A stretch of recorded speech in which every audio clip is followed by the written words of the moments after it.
I'm not feeling pizza now. I could do sushi. I had a sushi. You heathens! I could do sushi though. So Your regular? Your normal sushi? Amazon easy button for the sushi place.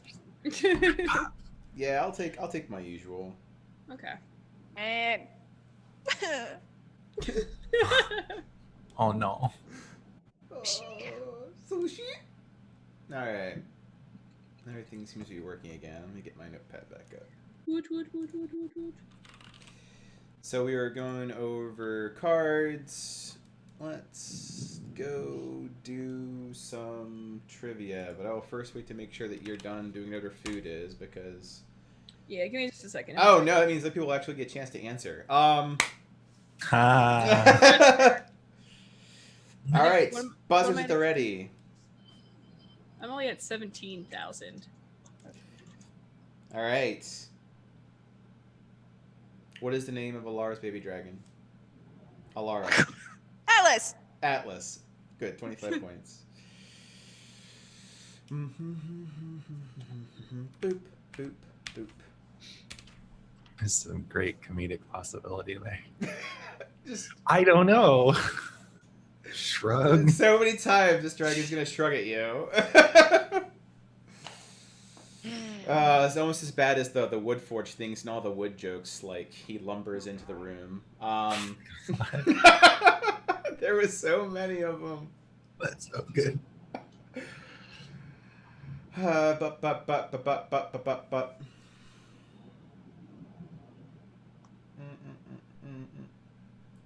So, what are the last... Make this harder.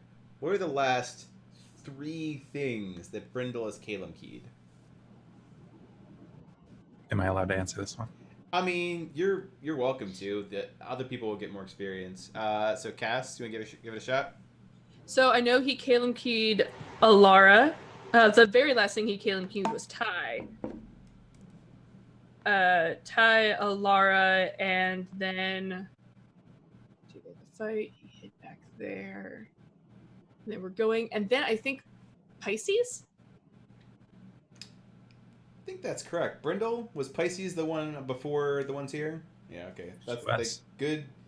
100 points there, Cass. Yay! I'm sorry. I'll go back to ordering food. Dumplings, please. That's on my list. Don't worry. I don't know if that's making it better or worse. I feel like I've made things worse. All right, well let's make it worse for Cass. How did Troy die? Why? Oh, Why? Safina. I killed him. Ty killed him. 25 points. Remember that time that she's having a really weird emotional thing? She doesn't know what's going on? That's this time. All right, that's a good segue. So, what is the state of Ty's sword right now? Cass. It's currently in pieces, and it is in Cass's bag. Correct, 25 points. Answer questions while ordering food. Who is someone who was supposed to be at Starset Lake but was stated as not? Oh, Alara. Isn't it Paolo? Paolo was supposed to be there, and he was not for 25 points. Here's a really tricky one, and it's math-oriented. Oh. How many times has Alara met Celestian? Oh, crap. You gave us that number. Yep. The exact number? That was given last session, yeah. I think you said, like... Ah, you get the 1, so that's that you, so you're going to answer? Yeah. If I remember correctly, you said 760? Where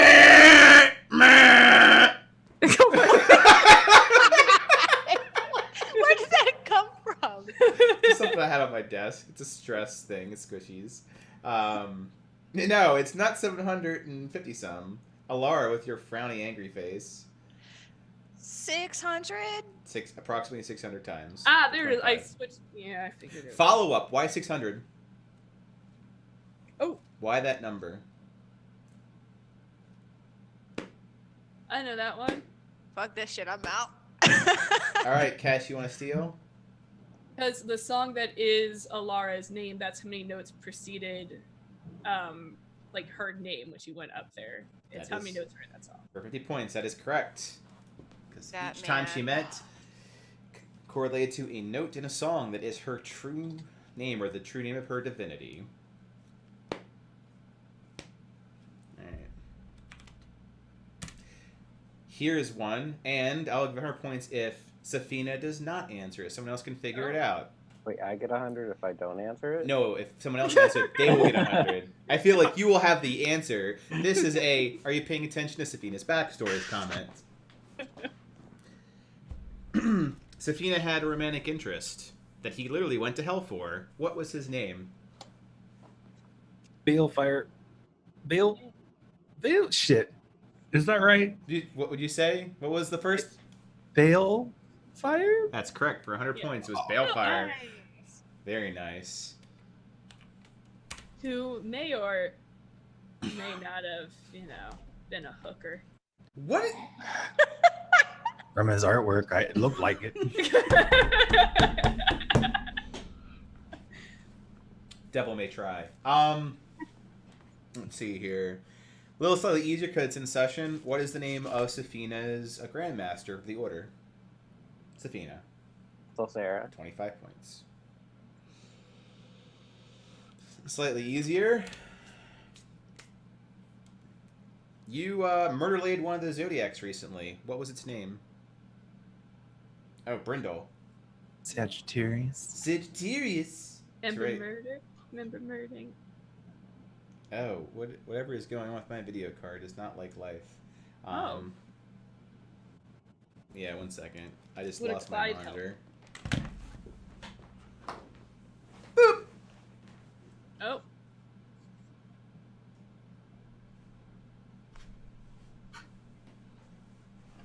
Never returned from underneath the desk. This is my home now.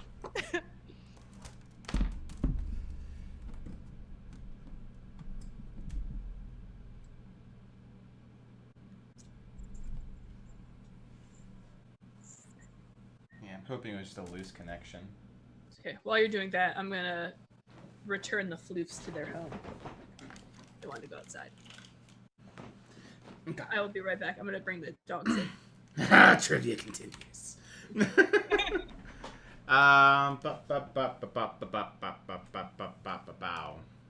Ow. I'll do the Gabe ones. All right, so Alara's book referenced no less than 4 places. Name all 4. As you have Which been one to else? at least 2 or 3 of them so far. You've been to 3 of them. Alara, want to give it a shot? Darset. Wait, name the places we've been to? Name the places that exist in the book. Exist in the book, okay. Yeah, either Starset, by their name because you've been there or what they are. Starset, the Dawnforge, the Phoenix Cave, and the Wasteland. Yes. There is one more, but you haven't come across it yet. So there's a 5th. So that's 50 points for Alara. It's your book. What follow-up? What made the book's owner, who's been actually segue that? What's the name of the owner of the book? What's their name? Anyone? Cass. Laura. 50 points. Why did Laura go to the Wasteland? The Wasteland was her last entry. I don't know that. Neither do Or I I. can't remember it right now. Shoot! Shoot!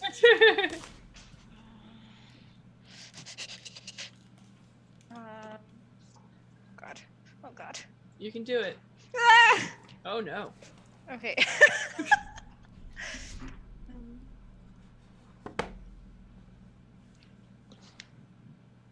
The loss of my friend before gave me the steel to withstand the horrors I saw today. Life itself purged, trees sucked dry to dust and grass as fragile as sand. At the heart of all this, zealots of the sun. Is this Celestian's way of telling me the sun itself blocks out the night sky and is my enemy? But those celestial bodies are stars themselves. I don't know what to think. We acted and stopped them before more damage could be done, but I do not know if what I did was right. We need answers. They hail from both west and the east. We will start west through the mountains and sands. The land there reminds you most of what this dead grove now is. Had I not wandered there earlier, I would not have felt that going there was where I am destined to be.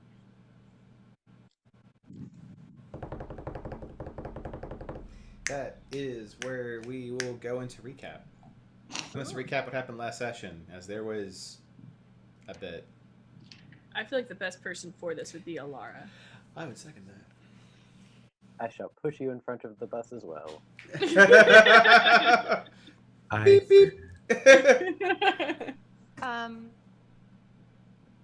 Okay.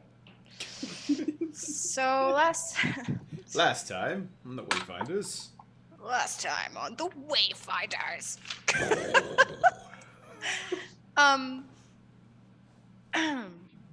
We left off where Brindle had shot the arrow towards Alara. Alara looks at the figure to see that it is a elven woman holding a small baby dragon. And then we have this long argument about this whole dragon thing, and eventually Alara turns and she starts walking across the lake. The stones around the lake were actually started to glow too as we were having that conversation as Lara started walking, and we started following her as she's walking across the lake. She sees Celestian standing on the I can't do this. She sees Celestian standing on the lake, in which case that he starts to dance with her. Oh gosh, I have so many notes, you guys. So they have a conversation a little bit about stuff. Good.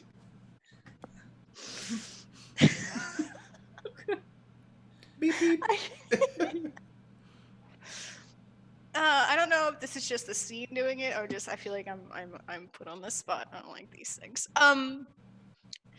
Conversation talks about Alara asking if she's been there before, in which he replies yes, says that like done this many a times, 600 times.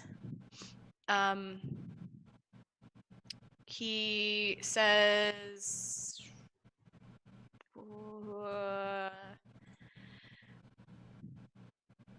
a lot of do I really need to recap this entire dialogue, because this is a lot. You can recap however you want to recap. I don't know, I'm Right. so bad at this. They just have a conversation about her not wanting to forget, and her basically saying that she wants to be her own person and make her own path, and he is basically saying that he loves her. And there were some like really interesting things that I had quoted from that dialogue. Like he said things like, "You are not a follower, you're my equal," which I thought was kind of interesting. And then he said stuff like, "I may be a god, but the bounds to my power is infinite, and every corner of it goes to finding you, to make sure we find each other again," and stuff like that. Then he eventually fades off away, and then Alara is given a baby dragon. And she names it Atlas. And as it hatches, Ty off on the shoreline turns to a statue, like that same time frame. And so as Alara's walking back, she sees, the Ty statue and everybody standing there. While Alara was out on the lake, Gig showed up on the shore with everybody else during all that, playing his guitar and being Gig. So everybody, Safina, he has the snake tattoo thingy on his arm now. And they all, this is when I was really upset too. I'm trying to remember. So they're asking questions about, why did you do this? Like, what is this? And trying to explore what exactly occurred because of it. Like, what does this mean in relation to Safina and Gig? Gig just says that he thinks it looks cool, but I call bullshit on that. Yep. I feel like I'm missing like a whole lot of things. This is the worst recap in the entire world. No. It's not.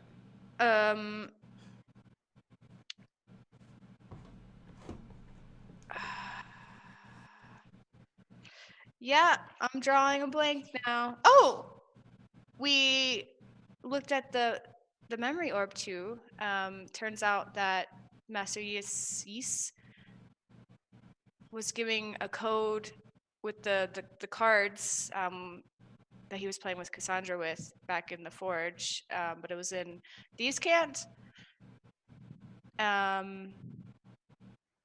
Brindle was too busy carving a statue to read or to like decode it or whatever.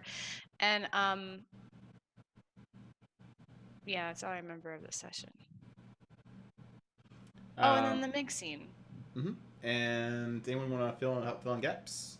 Please help me. Safina went swimming. Oh, that's right. He found like an ore, like a mineral ore, and he grabbed some rocks and some seaweed, and we kind of had a big discussion with Brindle because he didn't want her to take anything, and then he was like, okay, well, if it turns bad, we're gonna kill it. Yeah, you guys had your big argument. Yeah. Like, what are we gonna do? And I think it landed with, we can keep it, but if it's going to destroy things like it did in the vision from Sagittarius, we have to... Oh, he said originally we had to kill it, but now it's okay as long as it destroys a place where no one is living. Yeah, there's a lot to unpack there. Yeah. You learned about the brother. There's Atlas and the brother. Oh, yeah. That is going to try to kill him, and so that's where, Brindle maybe came to the realization that potentially what he saw was the fight between the brothers and saying, like, if this has to happen, do it where no one can die or get injured from it, because maybe that's what he saw. And then so that he was going to stay by you, but kind of as like I'm just here to stop that dragon in case it's going to start getting super murdery. Because it was the Sun Elves, because that was what Celestia had told Alara, is the Sun Elves tried to conjure up their own dragon, and it didn't go well, right? Is that? That's correct. Okay, It and was then imperfect, flawed. Okay, yeah, and then so there's two.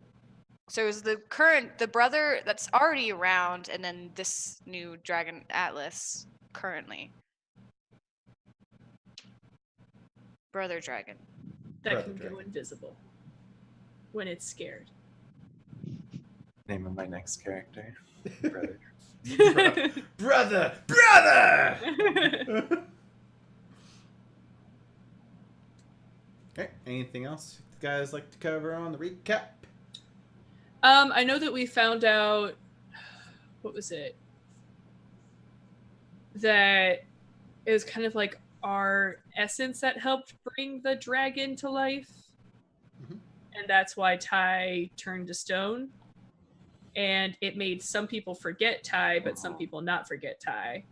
And that was like a big issue, at least that Cass had. So that who people currently at the party remembers who Ty is? I I do. think Just Alara it's and Cass, yeah, I think right now it's just Alara and Cass. Yeah. Because I know and technically Gabe. yeah, technically Gabe remembers, Technically Gabe. but yeah. And so like that was a whole big thing. And then I know we were going to move Ty's statue just so that his family could see it. I don't know. So I'm gonna give you guys 5 after the head anyway, because your plan involved having Gabriel's Yeah. tensor disc. Yep. So That doesn't seem possible anymore. also some brainstorming thoughts on Gabe's exit. My thought is that after the camp, he goes to start doing his own thing, and he's a wizard, so you really can't stop him from just invising and walking away. That's Mr. fair. Step. Yeah. So give about 5 to think that over, and we'll pick up at the campfire, because I think you were actively deciphering the yeast thing, but need more Yeah. information. Well, that was the other thing. All right, be back in 2 minutes. You want to chat out your plan? I'll come Yeah. back for it. Because like Cass's whole thing was she didn't want Ty to be somewhere that his family couldn't see him. But he's also now not only a huge dragonborn, but a huge dragonborn made of stone. Yeah. And I know Cass is strong. I don't think the rest of the party would be strong enough to move that with Cass. It's questionable. Yeah, like I just like realistically, I don't. So we may have to leave him there. I am of above average strength, but only just above. I have like no Um, strength. Yeah, I have a 20, but I don't think the 20 will balance out. Like I know I know that thing is heavy. Like I have an 8. yeah, that's not helpful. So we may just have to leave him there, Yeah. which sucks. But I mean, it's a safe there's positives and negatives because it's a safe place to leave him in, but it's just the sentiment behind it of giving him somewhere. So yeah, it's peaceful though, that place. it is peaceful. We're coming to the realization that Cass and the party would not be strong enough to move the statue. Okay. So we're going to leave it there, Okay. which is sad, but also it's a safe place and peaceful. You can always come back for it also. Can we? Okay, so the plan for Ty is shifted to when you realize that Gabe has left, that plan goes to the birds. Yeah. And instead of leaving them there. Okay. And who is deciphering the yeast cipher? That's the other problem, because originally our plan was like we were watching through all of the memories, and then we were going to have Gabe do comprehend languages and watch through it until he translated it. Yes, and he is now gone. Yep. So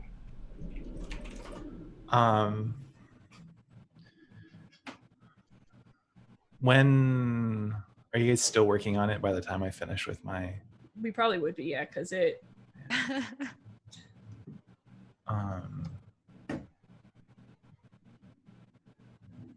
what is it you needed? like we need this message is in Thieves' Camp, but none of us can read it. It's like tucking away a statue in a pocket and looking very dejectedly at Ty's statue. I can give it a shot. Okay. It may have something helpful. I'm not quite sure what he was trying to say. And Alara, you notice by your bedroll there's something at the foot of the entrance to where you sleep. One might say the door to your personal boundary. Oh God. Check your door in real life. What? What? Check your door to your My room. door? Mm-hmm. Why? Are you fucking with me? I don't know. Something the front of your where you sleep, so your bedroom door. Something at the front of it, perhaps. No, I'm not fucking with you. I'd go check. Oh God. As there's a knife. That's a solid segue.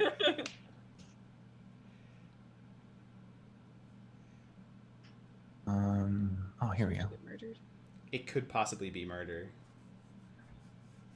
What was at your door? It's your door! Ah!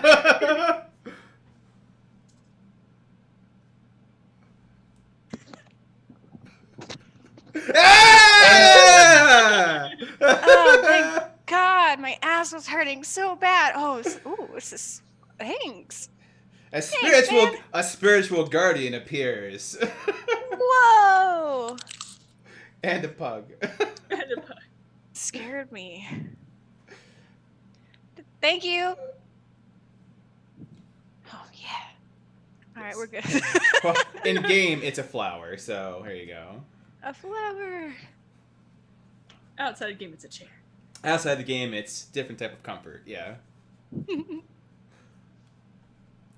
As you do. So you guys were... Please continue the Brindle casting.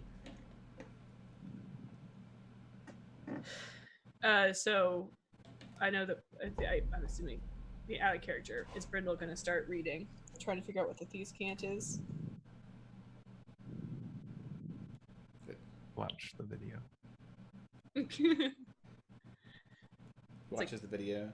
Yeah. Brindle, make an intelligence check. You can do it. I'm... Can I help? No. It's pattern based, yes. Okay, I will help you with that. Just flat intelligence. Yes.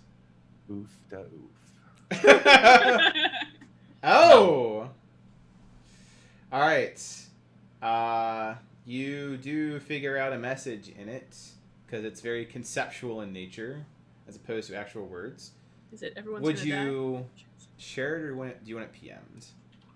Can you PM it to me? Absolutely can. One whisper Always. coming up. Because that's more fun. die? More in character for Brindle. Alright, so Brindle is deciphering and replaying this message over and over and over again until he feels he has it.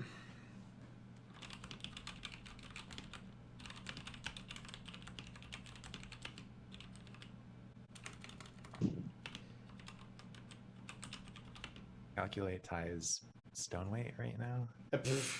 He is approximately, how was he, like 200 when he was water, bones, probably more like 250. So over about 500, maybe less, since he's now pretty solid. Yeah. What type of stone is he? Limestone, you said? It looks like, well, with the way that limestone is created with the condensed like shells and whatnot, I'd say it's the closest thing since it's organic material condensed. If you try to take any part of Ty's body, Cass will actively fight you.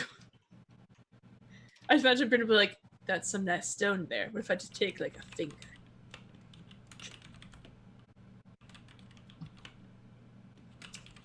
There wasn't any like Pisces stoneable actions to that, right? Nope, we tried. Well, what exactly did you try? Brindle tried. Cass tried to put her stone in, or her soul stone into Ty.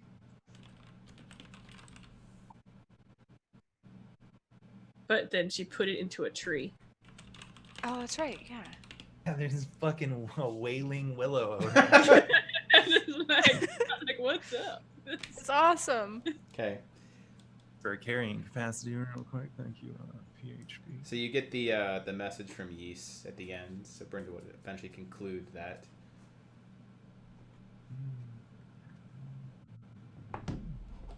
Any luck with the message?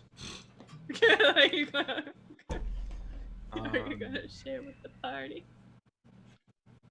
As we all do an insight check on him. Everyone just stares at Brindle.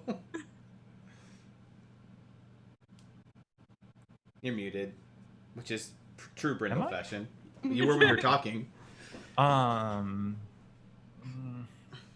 He angels can fall. Fallen angels are not to be trusted.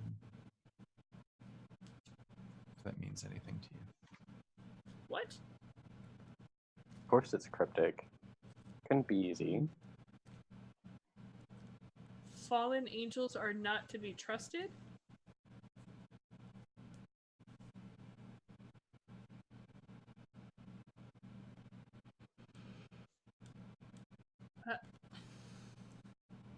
I don't. Why What would are- he say it to you, Cass? I don't know. What are the zodiacs? Are they considered angels or fallen angels? Yes, in character. I'm assuming all commentary is in She's character. saying it. She's saying it in character. Like she's trying to think it through. She's like, are they considered angels? So The angels were sent to avenge one. So if they're not, maybe they're related. Panger sits on a rock and basks in the moonlight. And It feels weird asking a cat a question that cannot technically answer the question, except through flopping. And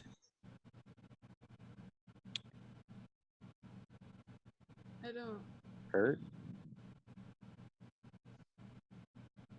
about really what the zodiacs are. First half that sentence was cut out. Oh, I was saying, do you guys know what like the zodiacs are, technically? I'm not particularly religious. I have no idea what they are.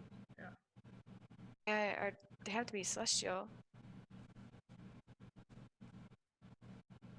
That's the language that I had spoken to Pisces. Right, because we originally thought she was an angel. Mm-hmm. But why?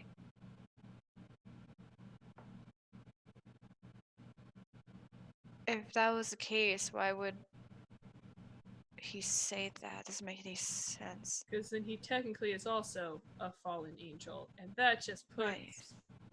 a whole. That was the whole message, Brindle.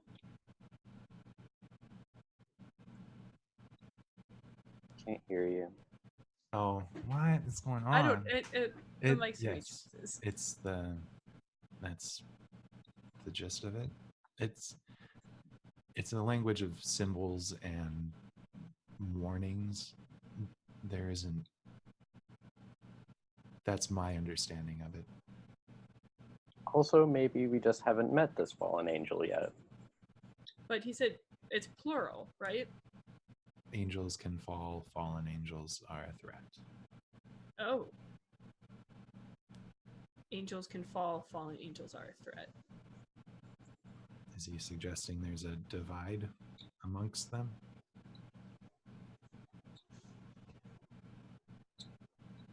So are we keeping our eyes out for an Asimar?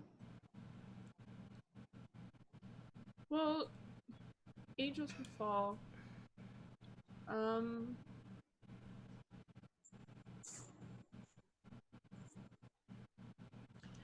If we're looking at if we're going with the idea that maybe the zodiacs are angels, could they see Sagittarius as a fallen angel? Because he literally was a threat. Or fallen because we killed him? Okay, that feels a little bit excessive. I would say. I love Sophia's character. Because I punched his face in pretty good. No, I had nothing. Nothing. I did not near when that happened. Yeah. But this was also before we did that. This was said. Like, maybe there are certain angels that don't agree with Atlas and they will be a threat. I don't think it necessarily has to pertain to Atlas either. I think it might just be a general blanket statement. Well, okay. I feel like with the vision that Brindle had, it's a lot of out of context that we don't know. Yeah. Kind of That's- like helpful hint. Something has fallen, might not be trustworthy. You're not wrong. Possible. Okay. So. Alara, are you able to write that in your journal? Right. Just, That I mean, phrase- I can. I don't really keep a ledger of things, and it might be good just to have that written down somewhere in case it comes up somewhere. Yeah. I'll write it down. I think you. Wolf flips open an actual ledger book. I don't keep a ledger. It's like, I keep This is- 3 triplicates. This one's my favorite ledger. Just a ledger of the amount of stone that he has. My God. With a He'll- notary kit. With a notary. Yeah. Signed in triplicate. Tool proficiency. He'll also write down the message, except in Thieves' Cant. Except it's just disguised as like granite, 5 pounds, Good. just misspelled slightly, and Yeah. that's the code. Brindle looks to the statue of Ty and walks up to it and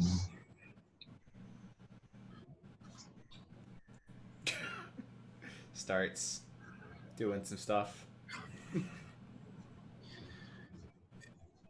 if we have a sled,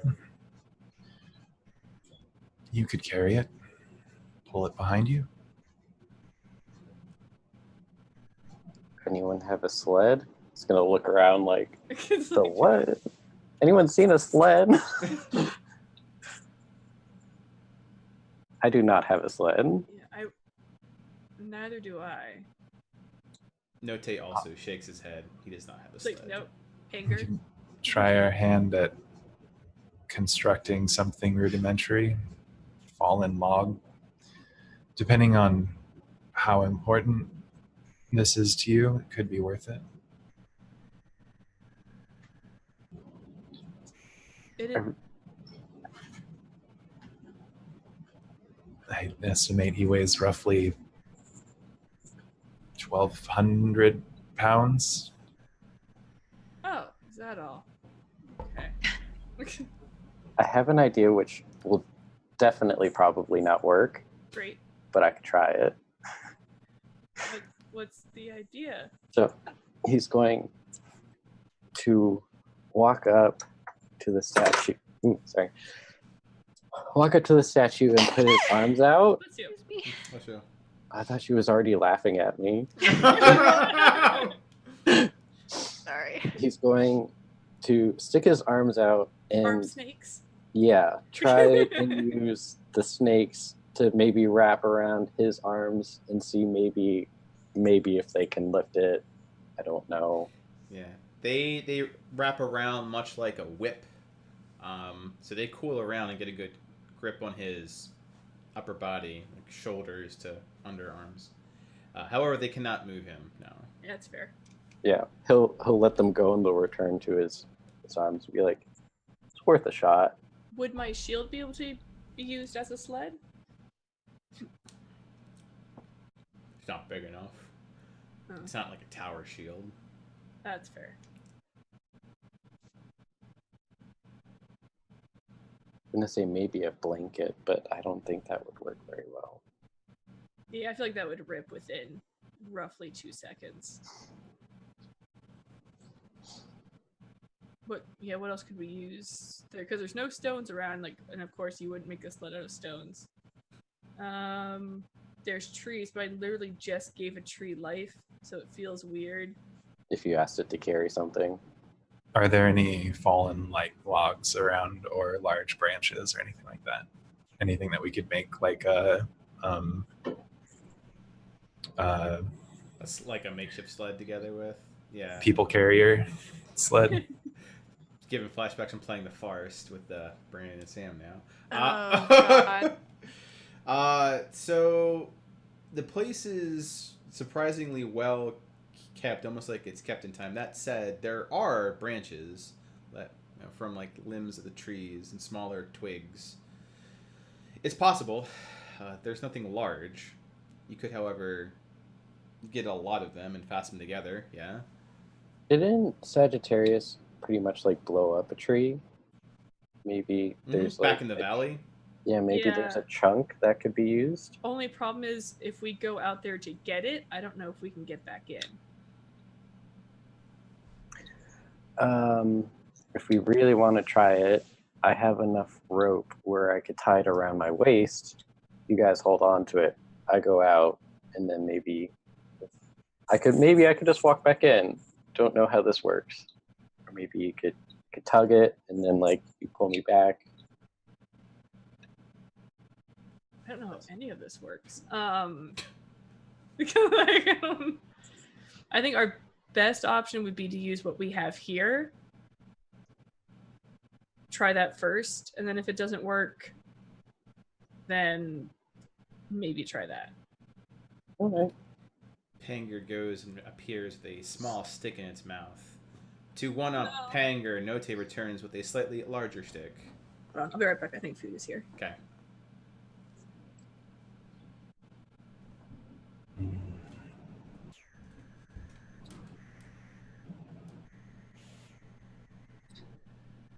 It's thought. Who is this guy again? Oh yes. It's like a dude. I don't think anyone really answered me before. It's a very well done statue. Yeah, he seems important. I'd like to keep it. I mean, I would going through enough work for it, Christ. I would not leave such a masterfully crafted statue behind. If we had gone through the memories, We still have to do that part with the big stuff. I imagine you guys went back to the yeast thing over and over and over again first. yeah.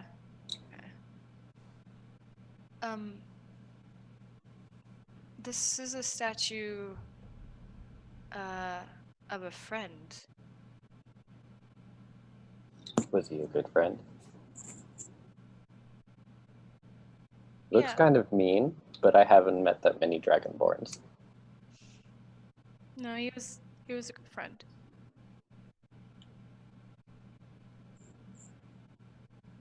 So I think I don't know. I know Cassandra had made mention that he wanted to see his family, and I don't know if people can make it here just on their own. So I understand why we'd want to move him out of the area. I just don't know if it's going to be possible.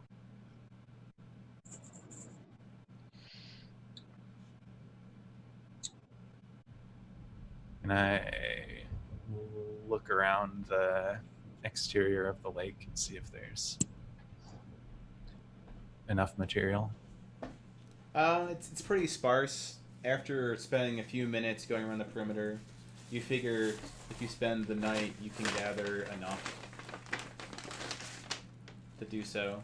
Likely with someone's help, like Safina. Oh, sorry. Might there's not a huge density, almost as though it's well kept, like a garden.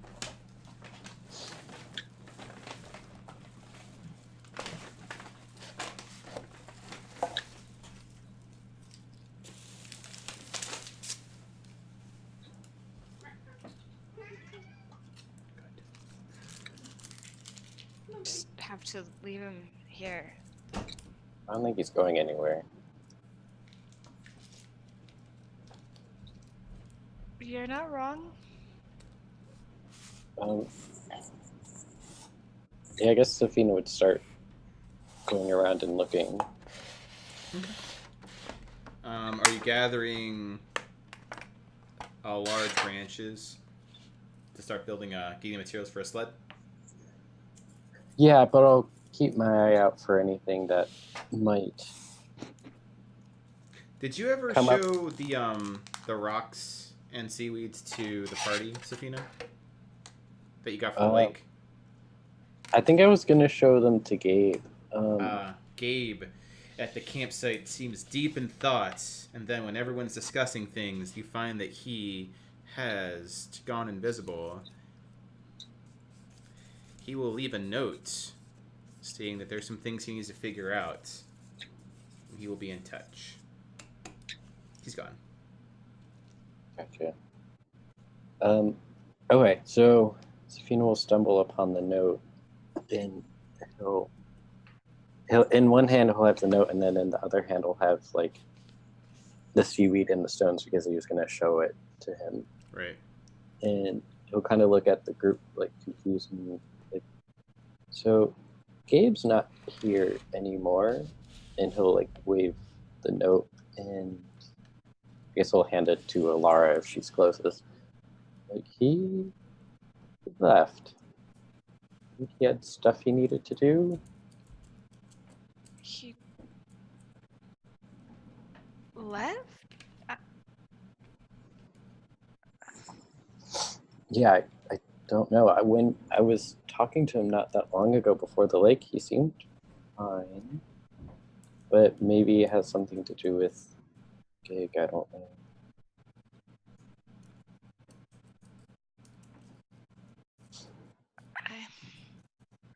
I feel like as much as none of us want him to go, I feel like no matter what we would have said, he's going to do what he wants to do. Yeah, he's been really coming into his own Yeah. since I met him. Well, since we met him. So it's not surprising. I mean, I'm proud, but like you said, sad that he didn't. He just left abruptly. Yeah. I'm also a little concerned because seemed like he was almost getting a little bit chummy with Gig. We all choose poor friends throughout our lives. Some of us just more poor than others. But that's an experience that we have to learn from.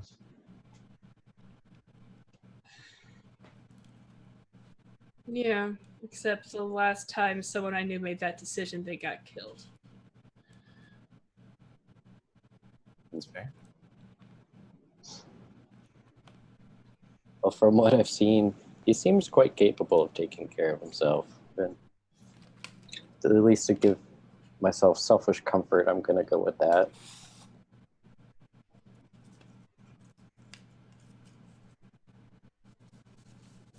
No, I just say we keep an eye out for him. Oh, of course. I hope he's okay, but I'm concerned. He has Yorkie to look after him.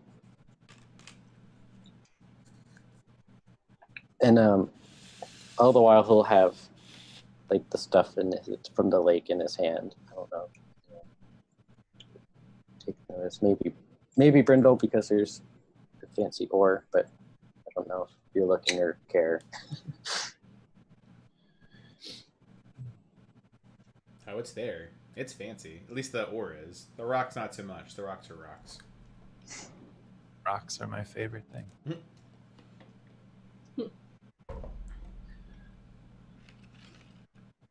Are you showing it to me? Or Well, when I walked up with the note, like, because I was gonna show, like, the seaweed and the rocks to Gabe. So, like, I had the seaweed and the rocks in my left hand, and then the note in my right. So I wasn't like, "Hey, look, here are my stones, and my seaweed." There's some big They're there. Too soon. not- Too soon. But I'm not trying to hide them either. Never try and hide your stones. You gotta flaunt them. You gotta flaunt those Flaunt stones. the stone. You gotta keep your stones on display. learn anything from my Scottish heritage? That's what it is.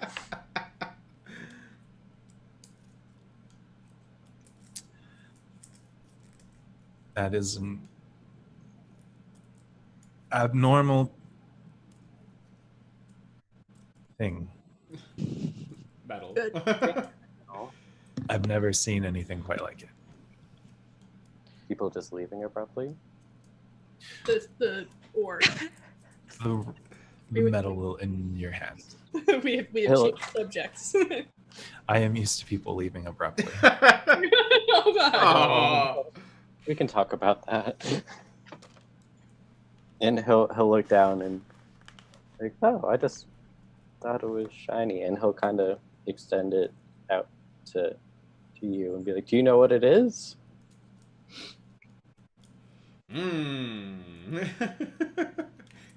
Go ahead and roll the history with advantage or anything of that nature, because you're a dwarf and a mason.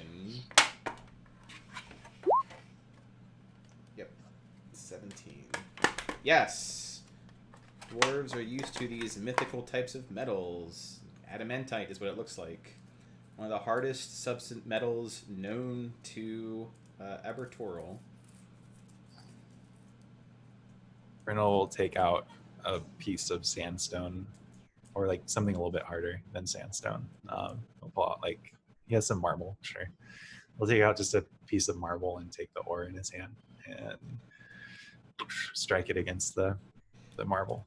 Yeah, marble absolutely is not nearly as sturdy as that thing. It would crack it like a diamond with enough effort. I deal in stone more than metal, but I walked amongst the forges as a child, awestruck by the light and the sound. Appears to be adamantite. Would Safina know what that is? Maybe from trade. Mm-hmm. Yeah. So would Cassandra from trade. Mhm. It's like one of those mythical things you seek for because they're so rare. And there's typically, I imagine, armor and weapons are typically made. It's kind of like the Game of Thrones equivalent of talking about Valyrian steel. Hmm. Oh, shit. It's like, well, watch out, we got some fancy ass stuff over here. Yeah. Safina will get all wide-eyed and be like, no way. He'll shoot forward with the other two stones as he takes the other one back at and he like stares at it because I'm sure he's never seen it before. Mm-hmm. And be like, what about these? How much of the adamantite did we get? Just says 1 star set. A fistful. Cool. Fistful. Yeah, it's not A good not whole lot. fisting. A good, yes. That's My good, God. hard. Yeah, adamantite side. Well, like the idea, like, could it be Oh. melted down and like put as a? I know I'm thinking of a word. like a dagger or like jewelry sized or like Or almost like on the shield, like oh crap, like it's not completely made out of it. There's just like a cover of it, like a Alloy? no. You do it with gold a lot. Plated. placing. Plating. Yeah. Plating. Yeah, plating it with it, like so it's not completely made out of it, but it's coated in it. Are any of you proficient in blacksmithing? Matter of fact, in my youth, I did nothing with blacksmithing. So the most that anyone would have regarding that would be like Cass's military background, like her literally soldier background, of understanding weapons and armor. I'm just trying to see if we have in theory, we might have enough to do that. You have no So- idea. You're the one that Okay. uses it. You're not the one who builds with it. So to you, it's like, in your mind, yeah, I can make a great sword out of this thing. You're like, well, maybe not. You're like, well, I don't really know. For all you know, you mix it with other metals to make it more volume. To my knowledge, I'm like, if I stack one on top of the other, how high does it stack? It's not a very long sword. No. You can. You know what? Roll intelligence. Make an intelligence check. They'll tell you. You just eyeball this and let your wild brain go. I'll tell you what your wild Cass- brain says about this. Cass is not even wise. I'm like, Cass is wise, not intelligent, but she's more wise than intelligent.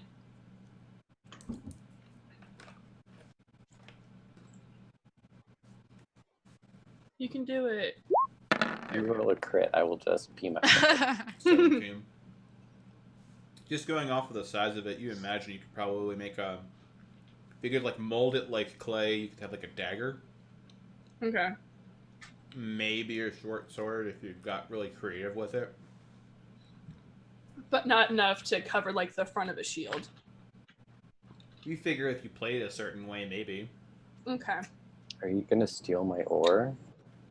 Well, She's what would you staring like? at your stones. Yeah, I'm staring at your stones. Like, those are not stones.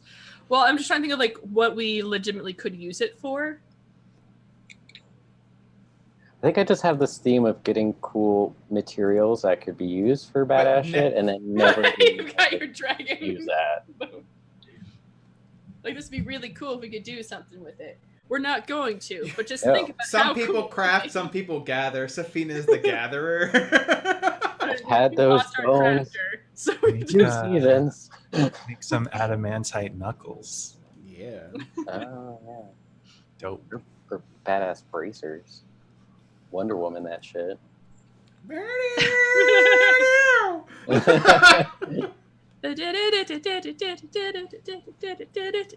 Yeah, he'll be like super excited and then like shove the seaweed and the absolutely normal rocks into your face. I, Kid at Christmas, I'm like, what about these? What about these? like, takes the seaweed off, hands it back. That's a They're- mess. The rocks are. There's nothing special about their rocks. They're local to the area. They're probably like from sediment rocks. This appears to be a piece of travertine, and this is what is known as leverite. What does that mean? But You're talking to a half elf. This is similar to limestone. It's frequently found near hot springs or lakes that have a high content of mineral. And this leverite, you put it on the ground. And you it leave. stays there. You leave it right there. You leave it right there. So I picked up dirt. Stone is beautiful. All stone is beautiful. Would you like one? You leave it right there. Bruno, if you don't have inspiration, there's inspiration for that lever right there. That was pretty good. No, don't encourage that. No, I am encouraging that. That was really good. Thanks, Dad, for telling me that joke when I was a child. It's like, this is going to come in handy one day. D&D inspiration. That could be used for something important later. That's true. I you could throw it. I We would know how good throwing rocks are. I'll take one. It almost killed. Are you You know, guys I- going to swear friendship on these rocks together? We already have like different parts of a book put inside of us. I don't know what else needs That's to be. true. Gabriel left was not bound by book. Now you are book-bound brethren. Actually, Alara, I was gonna offer you one as kind of like a memento, so he'll kind of like pivot to her and She kind might of like have a- extend it. She maybe has a dragon as a memento. Or like, you know what? You don't get one anymore. It's gonna Oh maybe no! offer you one. Oh, no. Which Would you like one, Alara? Super excited. Yes, I would like one, please. The best one. You can pick. Alara's I- like, I am There's nothing. two. Alara's like, I am nothing but appreciative. One might say that my one word that defines me is appreciative.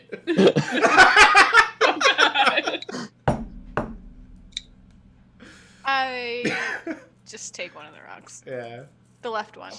the left one. Okay. And then he'll just like pivot right back to Brindle and be like, "Would you like the other one?" I could maybe make something out of this. Sure. All right. Cass, would you like the seaweed?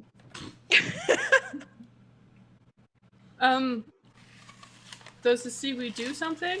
I have no idea. I was going to ask Gabe.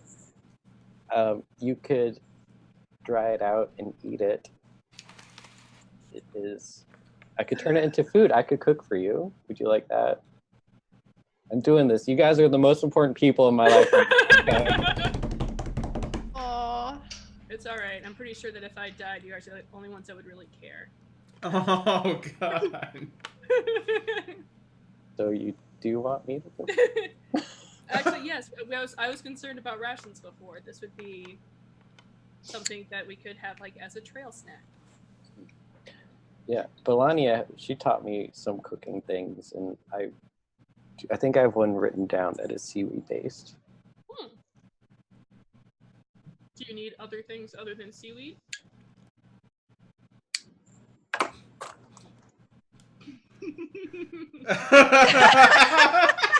Yes, but I think we can work with it. The session's going so well, guys. So good. Yeah, that'd be good. That's, I tried gathering. Do we know if this seaweed is poisonous? Can seaweed be poisonous? If you don't get all of the sea salt out of it, it might dehydrate you and make you go insane, but you'd have to eat a lot of it, probably like directly from the ocean. I'm going to make sure there isn't any. Okay. Did Yeah, anyone that'd be nice. drink any water from the lake? No. Should we drink the water? Is it safe to drink, Alara? As you notice that Note in all his glory is like doing the cat thing and like lapping up the water at the side. Should we maybe get like a Water skin. yes, thank you, water skin. Awesome. Yeah. I'm sure it's fine. I mean, we could always boil it. This doesn't seem like a murder lake. Oh, we can make some tea with it. Oh, some stars. Seaweed tea? No, I think maybe some regular tea. Okay, so Cass is gonna get her water skin out and fill it up. Okay. So you can add to your inventory Starset Lake water skin. Oh, The water is specific. hold on. I have to move my food. Oh no, I did have 3 stones. Cass, did you want a stone?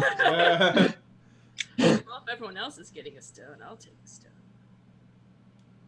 I'll give it to you. I'm sure we get a slight electric shock. Like, Right? He puts it on the ground, just walks back a little bit. Starset Lake stone and Starset Lake water skin. Ooh, what does it mean? I don't know. We're gonna find out. Well, Well, Cass will take as a precaution. She'll take a sip of the water before putting in just to make sure that she's not collecting poisonous water. Okay. Roll medicine. it's high in mercury. That's why there are no fish. Get it? I'm fucking done with this group. And it chokes.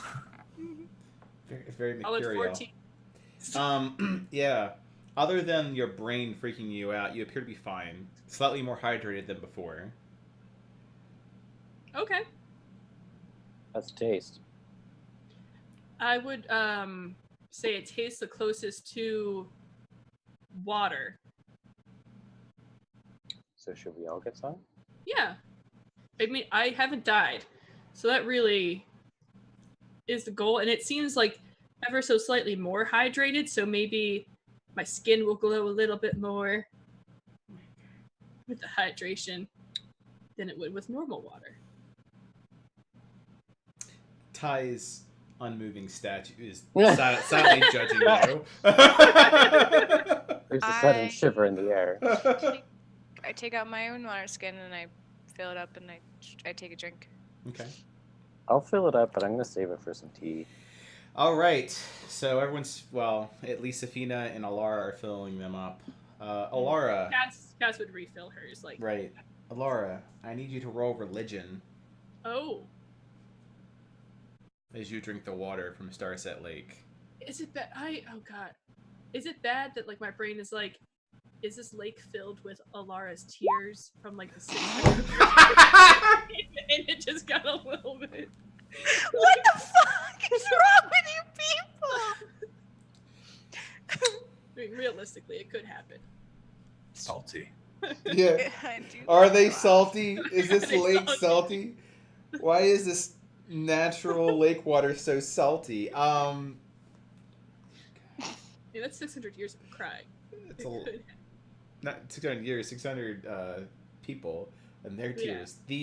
So you feel when you drink the water a bit warm inside, like you would have after having a warm cup of tea on a cold day. So it's comforting for you, Alara. He wants to fill up more water. Have skins. you have yet to complete a long rest. Have you used any spell slots? Me? Yes, Alara. I think you're the only caster left. Yeah. Well, it casts a half caster.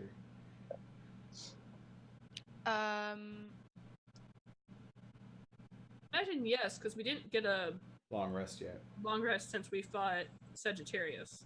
Right. Wait, why am I full health then?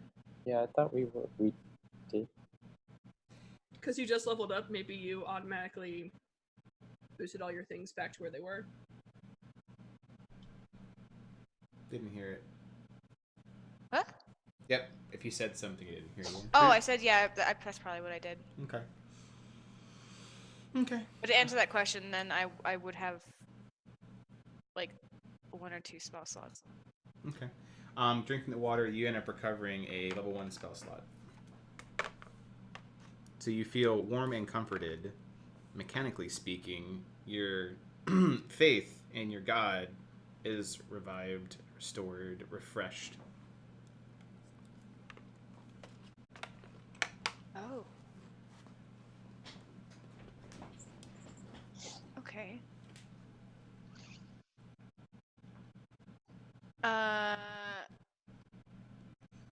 Everybody fill up your water skins right now. Just Brindle with a barrel of water. Yeah. A keg, just walking with a keg. Okay. I don't say anything about it though. Okay. You guys doing anything else at Starset Lake during your Where camp did we time? land on the sled? I know I was getting food mid-conversation. Oh yes. We can try and make one.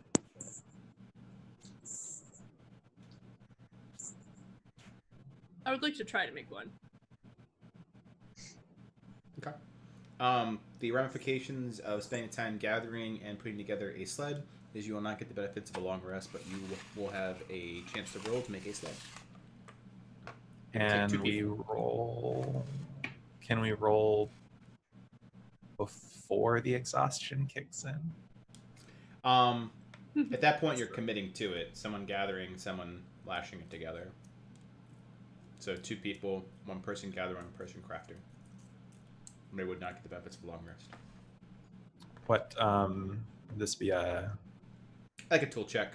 So an appropriate skill, and if you have a tool proficiency, plus tool proficiency. And you can sell me on the tool proficiency since it's 5th. Normally it would be something like carpentry or survival. Yeah. Navigator tools, because we're navigating a sled. No. What about Does flight? Cass Cards are flat. have survival? She does not. She has medicine. Does Safina have survival? This goes back to like our early like episodes of people trying to eat berries and not too sure if they're going to die in the process. Yep. I'm not proficient in survival. I have a 2.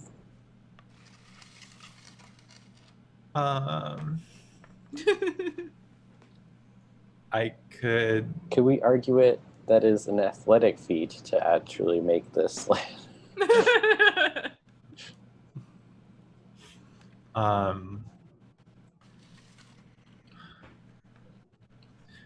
My thoughts for this sled was 2 main beams vertical and then 3 support beams horizontal. And then lash the corners so that it's held together. Mhm. And then maybe lash just across the sides or across the lengths so that there's support. Mhm. Could it be some sort of dexterous type use rope check? Oh, use rope. Brings me back. It could be dex based off of that, like the crafting piece of it. Yeah. As far as like use rope. When's the last time use rope existed? Third. 3 and 3.5. Yeah. Oh. So here it's a tool check of some sort. It got rolled into sleight of hand. Did it really? Interesting. Wow. I mean, Well, I would if be it's- okay at the sleight of hand check, which is also dex based. It fits. Okay. I can. My Quite sleight of good. hand is 4. I'm not proficient. Well, someone has to go gather the materials. That's going to be the kicker. I think that Brindle's basically saying I have expertise in sleight of hand, so crafting it won't be a huge problem. But Getting the now fighting materials it. will be. Well, earlier I did say Safina was going to go look. Okay. So, So- I will. Safina goes out to the wonderful wilderness by himself. Cass will assist because they're getting stuff for Ty, so she would help him. Do you have Assist- proficiency in survival? Nope. So you're there for moral support? Yep. You will also not get the benefits of a long rest. Safina, I need you to roll survival if you're committing to this. If you don't roll. So, okay, last ditch effort. A sled is kind of like a lifeboat, which he has lots. I need It's to just write on the that. ground. So what Like we're a talking rowboat. about is that it's really like a boat, but on the land. I'll just roll now. It's fine. Okay. Brindle described a 3rd beam down the center, which is much like a keel. Ah! Oh no. Oh shit. I haven't. I will use my inspiration on this. Go. Okay, because about with the one, you get to the end and just ends up getting thrown into the water, like, ah! Why am I in the lake? And I know we're ultimately doing this for me. So take my inspiration. All right, so with the 19, you do gather sufficient amount of materials. So the modifier on this check is at a +2. So I now need a sleight of hand check from Brindle. The result is whatever it is +2. Please be good. Oh, that's good. Oh, yeah. So you make throughout the night between gathering materials, bringing them back, lashing together. You do have a ground sled, It'll be a nice sled. one that you could use to grab and move forward. So one person's getting the benefit of a long rest so far, and that's Alara. However, there is the matter of the memory orb. So is that something what Alara is doing while everyone else is sled crafting? Yeah. Okay. I will hippity hop through this since it's Alara seeing it. So it's Meg Travis, the NPC that you met a long time ago. It was way back in Verde. So it starts with Mig in his normal energetic self. He has lush brown hair, unlike the silvery hair that you recall from back in Verde.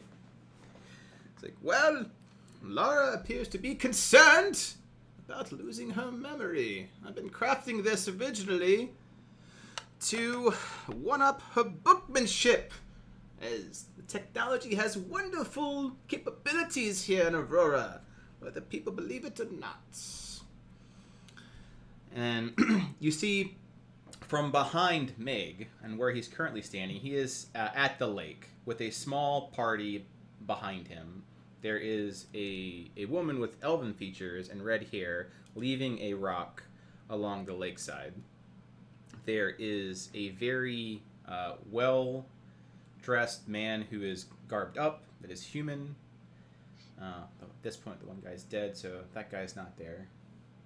And what appears to be a soldier of some sort, very like the male version of Cassandra. So you have effectively Meg, a priest, a rogue, a soldier Welcome at to the lake. Welcome to Arhor'ha. And then you see him like walking over, and then he points the thing to one, like a kid having a camcorder, to the shadowy figure. He's got a dark ebon complexion, kind of like scarfed up. Caden, say something to the camera! He looks at the camera, very deadpan. No. I'm not gonna do that. Suit yourself! Laura!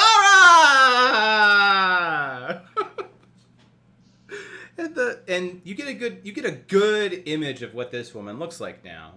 Long red hair, very similar to Alara's, but her facial expression isn't as elvish. She's definitely not a sun elf. Giving some time to study her, she looks more like she is half elven in nature. And Lara, it's like,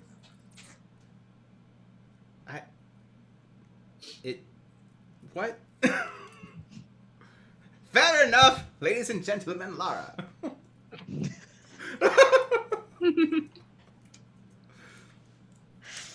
Then I'm so depressed. Then he runs over to the soldier, and then you hear as the thing skitters out into the ground as Meg trips. And you just see like metal boots approach the thing. Meg, turn that thing off. And it turns off. There's you don't get the option of deleting this message, but it says that there is another message. Another one? Mm-hmm. Immediately after that. Another one. Play Message. You're very familiar with the setting, Alara, as it's in the wasteland, the endless skies, the desolate barrens behind you, very close to the mountains.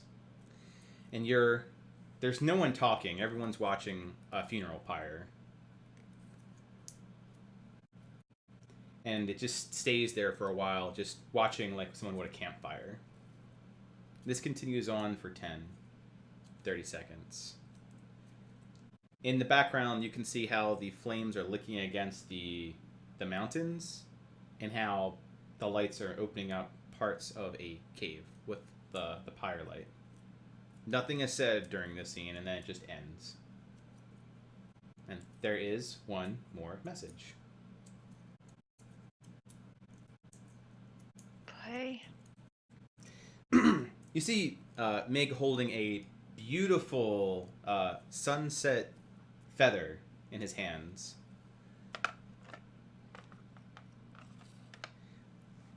It is a theory that I can take this and make a potion. That can, and then he lowers the feather to show that you are, or they are, in a forest. But the trees, they are cracked out and dead, like dry. Like a single spark would light the entire place on fire. The grass is brown.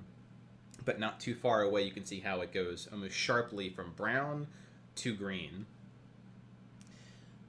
The lands are being drained of life.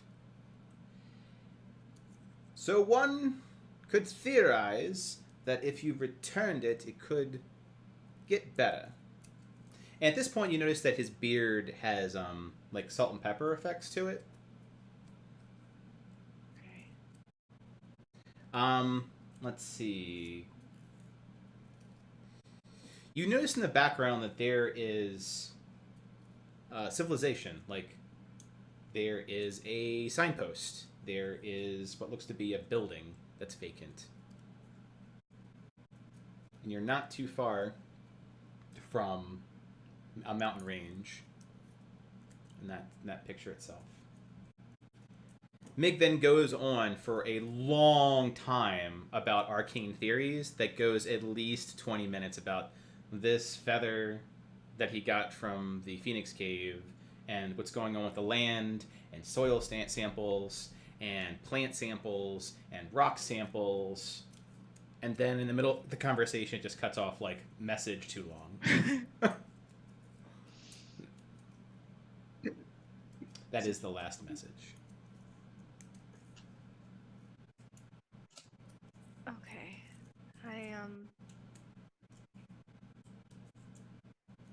I put the orb away. Yeah, I see myself just sitting there. Everybody else is like trying to do whatever it is they're doing. They're walking by, trying to build this thing, and she's like just sitting there, just staring blankly, just off towards the lake, just.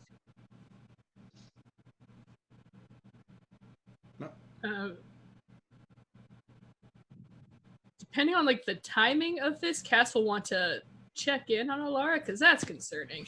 I mean, at some point you would return with Safina with all Okay. these branches and some good solid beams to work with as Brindle starts, like, lashing them together. So after they give the the sticks that they found over to Brindle, Cass is going to sit next to Alara, be like, "Hey, what's going on? I know there's a lot of information has been kind of given to you. Are you okay?"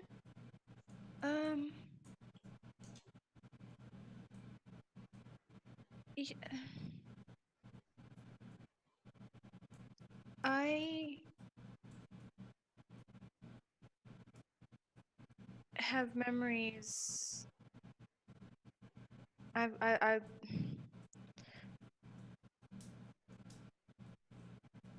there's other memories of myself, or kind of myself, in this orb, and I'm just trying to come to terms with that. That I've done this hundreds of times. I've been somebody else hundreds of times, and I don't know. I don't feel like I'm my own person right now.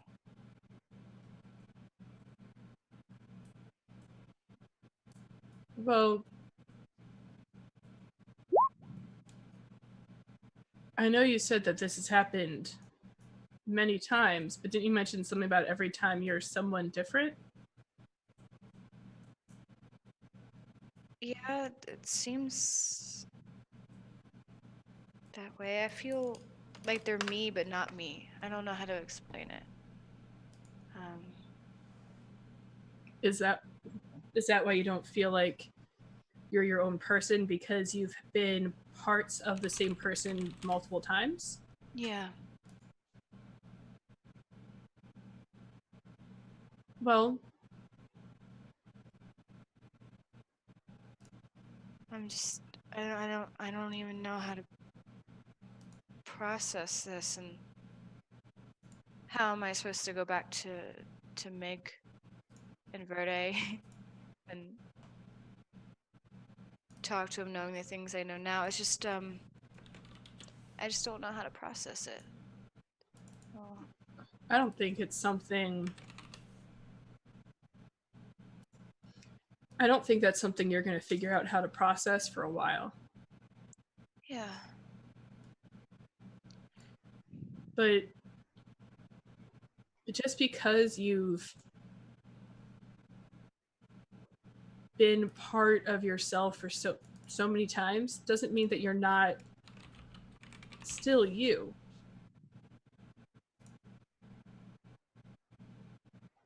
Yeah. Well, you've, according to Celestian, you've done this many times. Mhm. Do you think he's worth it?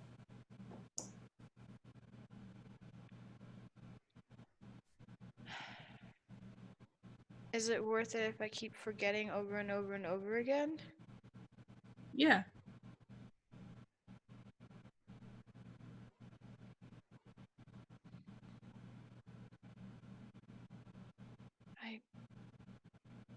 Yeah, for the little moments it is, for reaching Starset, it has felt worth it. But I still want to be my own person. But you are your own person.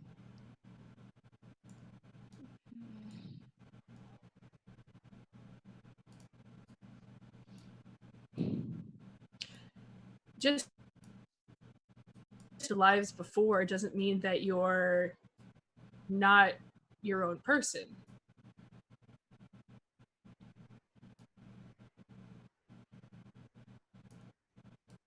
It's not. People's experiences make up who they are. Yeah. I don't think your past lives have had the same experiences as you. So they wouldn't be the same person. I guess it's kind of like the idea of, well, literally reincarnation. If a person dies and becomes a lizard, is that not a lizard of its own being? Lizard. Yep. Alara just starts laughing. Like, I don't. Note speaks up and he walks over and sits by Alara and Cassandra.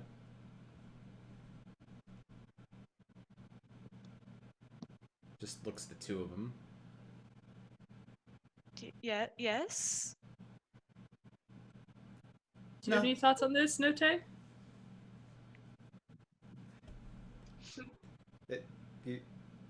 Note, in all of his wisdom, says, I am a fierce warrior. Yeah, you are. I will always be a fierce warrior, even if I come back as a duck. Because that's who I am. And if the thing I was before was a duck, I'm sure it was a fierce duck. And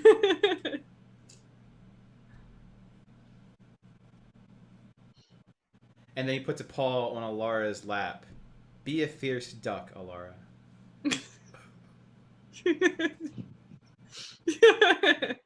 I will be a fierce duck. No, Tay. And I pat him on his little head. Proud, he goes off to stalk his dinner.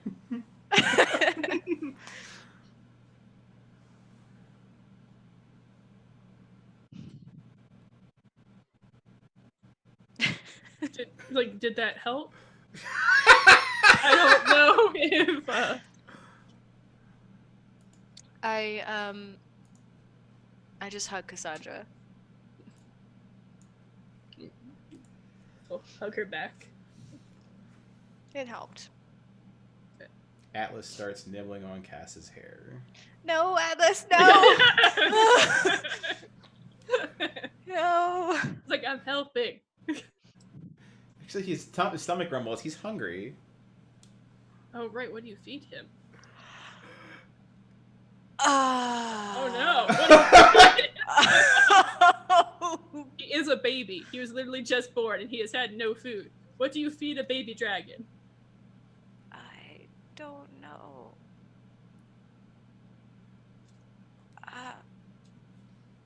Oh god, I just Oh. completely out of character. I just gonna- think of, I think there was a Family Guy episode where Chris gets like a really super gay guy, and he's like, "What do you eat?" He's like, "Compliments." And he just kept giving him compliments like, "I'm full." I'm like, "What do you feed a dragon?" I can Compliment. confirm that. That is very true. I was about to say, interesting segue. Connor, you were just saying something. It was going to be in character. So Okay. Okay, no, we're back. We're back in character. Go back. I'm going to go out on a limb. I'm going to say it was a Meat. carnivore, so some kind of meat. But there weren't any fish or animals in the lake that I saw. So, but also when we entered the valley, I noticed that there were just no animals. So, if we're gonna get this guy some food, we gotta make moves. Okay. I guess try feeding him some rations to stave him over. Okay. So your rations, which are a mix of like nuts, dried fruit, like anything that can stay, Right. a little bit of salted meats, right? Trail rations. Atlas eats the things in sequence, so he starts with eating the nuts, and then he coughs them out. Oh god. Then he goes to the fruit. Coughs. That's This is nice bonding with your dragon. Just like throwing up on Cass's hand, she's like, "Yay!" I Just- just see Celestia just like rolling, like just laughing so hard. Well, I'm just imagining Cass like holding her hands out. She's like, "Nature," That's just being thrown up on. You feed it meat, and it appears to not throw up the meat. So your predicaments are correct, Safina. However, I only had that little bit of meat. So, yeah, we need to get to a place where we can get food. It also Yeah. is now wandering over towards where Panger is. Where Oh, Panger no. is sleeping No, on a rock. I pick him up. He snaps at you. No. Oh God. Pop him No. on the nose. Discipline him early. Pop. No. Bad, Atlas. Looks at you with big, sad dragon eyes. I'm really sorry. put up the picture Sue. just for. Yeah, look at those eyes. You're just trying to stop that dragon. Okay, so is our priority getting this guy food or moving the statue? Because those are two I think- very... Where are we on moving the statue? You're gonna be working on that through the night, and then getting like some nap time in to not be exhausted. So Cass's evening plans have been spoken for, and Safina's and Brindle's. The only person that has any flexibility with evening time is really Alara, unless you guys want to start dipping into exhaustion. Note was gonna go hunt for food. Yes. Note for help. I don't know what he would be hunting, though. He looked like he was gonna hunt something. I'm not saying he won't catch anything, I just don't know what he's going to catch.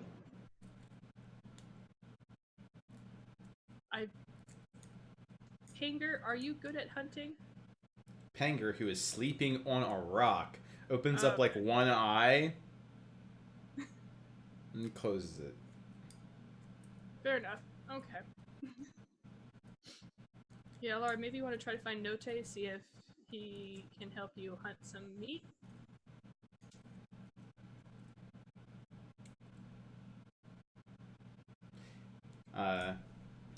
As you go through this dilemma,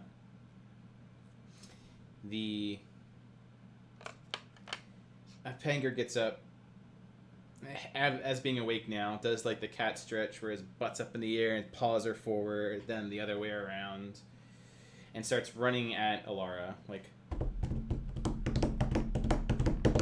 your quick reaction. Wait. I kind of like take lots of steps back. Like this? Like stumble. Yeah, it's like this. And Panger pounces at your chest, and you would go back a foot or two, and he pulls out like a small one of your stones in his mouth.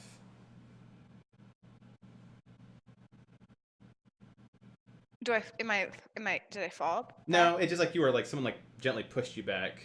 So what, he like went into her chest and was like, stone. Mm-hmm. Do you feel violated? Do you... A little bit, yes. Good. Can I have that? What?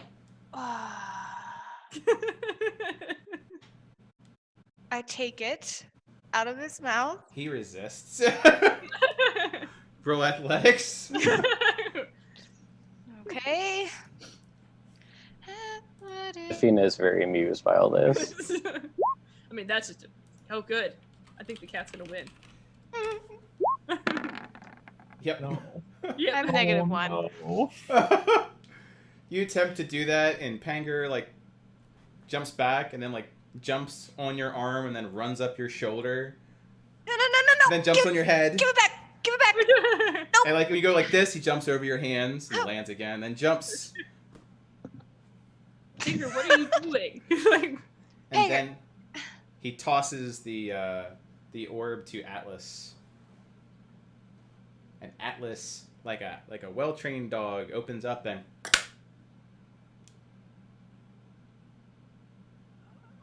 that's concerning the souls. That makes Good job, Pinger. You appeared. You knew. just Oh no. Oh no. not like this. I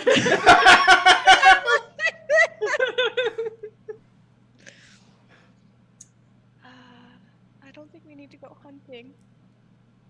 Did he just eat a soul? I think so. Did he throw it up? Nope, he seems really happy. Oh no.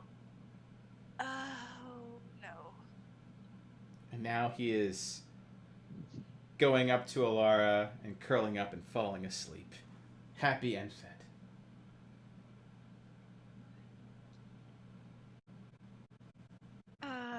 Guess it's a good thing that we took the Pisces book. Otherwise, who knows what he would be eating?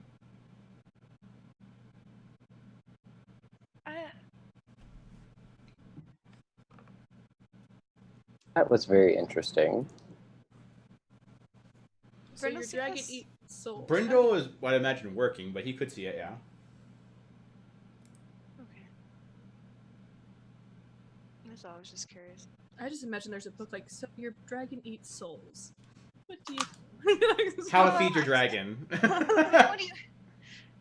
When you put it like that, that makes it sound a lot. It makes it sound really bad. Like I guess all of this is really bad. Well, they're not just necessarily souls, they're just life. Doesn't make it better. Is that better? Doesn't make it. I feel like that's just very on par.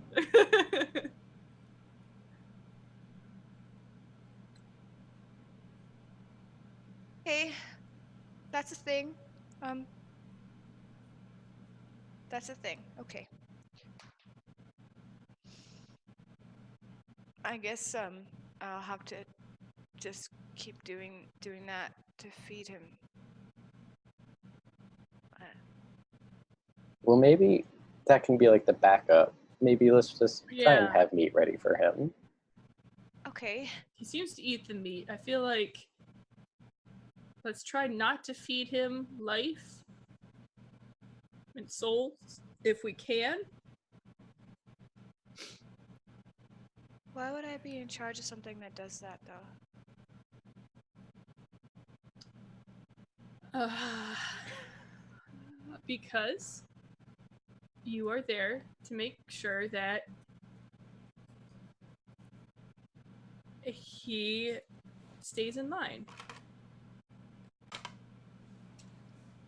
If someone else was in charge of it, he could get out of control. But I believe that you can do it. You've got this. I will try my best. Nope, you're not gonna try your best. You're gonna do it. I will try my best. Like, nope.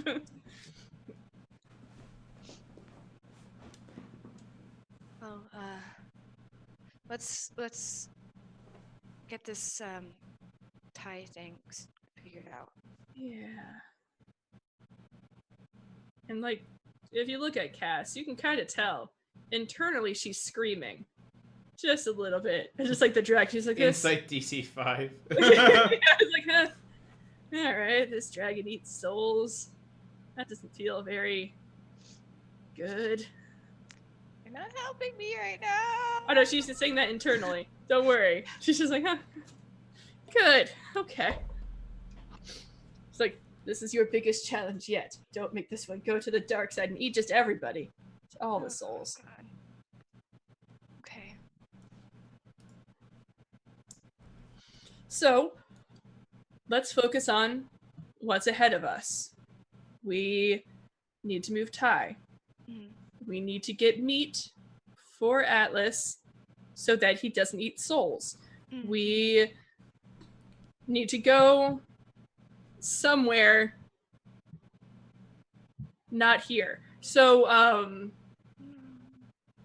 do we have a plan for where we would like to go? Well,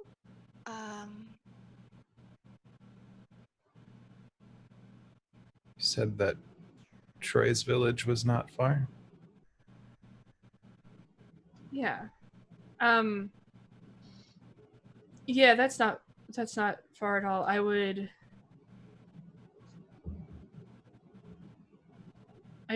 really, really want to go there. I know it's a little bit more personal. I'm not quite sure what you guys will get out of it, but with kind of knowing how Troy died, and then Ty, it would just be nice to feel closer to Troy again.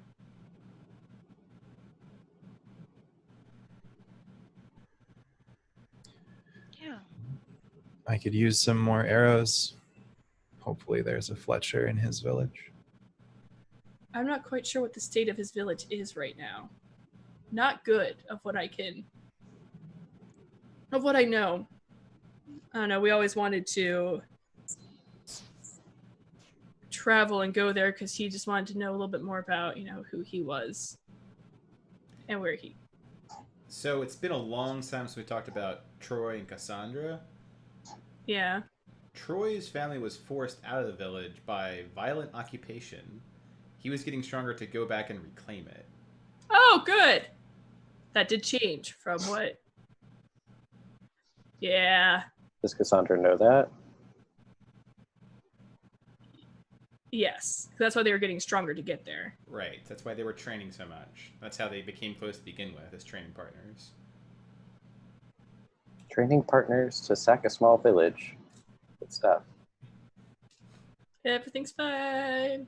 It's fine. That doesn't seem morally obscure at all. She was not the greatest person when she was younger. She was doing You better. recall, Mig was very called Cassandra a brigand when you first. I do remember that. Yeah. Yep. Yeah, remember that time? I just haven't told anyone that I know. She She's was pulling a kind- Farron. Yes. Yes, she is. Yeah. She was kind of murdery when she was younger. She's not now. She was kind of murdery back then. We don't know that. You've don't- seen. Okay, she's like, well, it's You are gonna hear about it now. like they're. Do they? Oh wait, sorry. That was all out of character, I assume. Yeah. Okay. Like, it's. I do want to give you guys a heads up. It's going to be a little bit different than coming to this lake. My going to see Troy's village is going to be significantly more violent. Then should we be going there? Violent and what do you mean violent? Has it been taken over by an angry mob? Or maybe... It's oddly specific.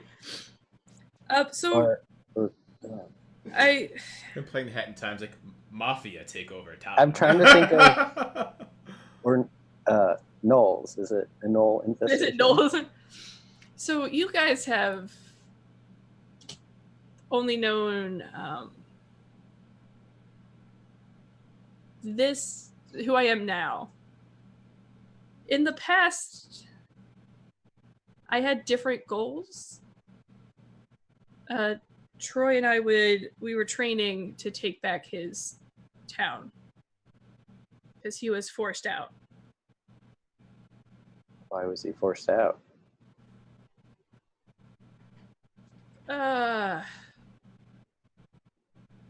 There were some transgressions.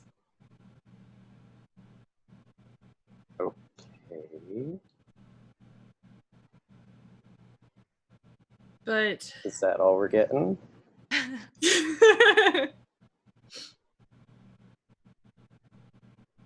because he did something that made him get forced out, or No, something happens to him and his family. They were refugees effectively in Verde and Nexus. Gotcha. So there was like a takeover of the town that forced like all the villagers and people that lived there out. Yes. Either Yes, okay. The way he explained it is either they fought and died, were enslaved, or fled. Gotcha. And Okay. he's not even entirely sure who has survived, so part of it is him hoping that he can free the people who were enslaved. So similar that was to- the righteous angle he was going for. So similar to not Verde, but Nexus. Nexus. Yeah. Not horribly different, correct? Yeah. So it so it was a similar situation to Nexus and Brindle Yule, but on like a smaller scale, where he had the option to either be enslaved or to fight for them or to flee, and his family chose to flee.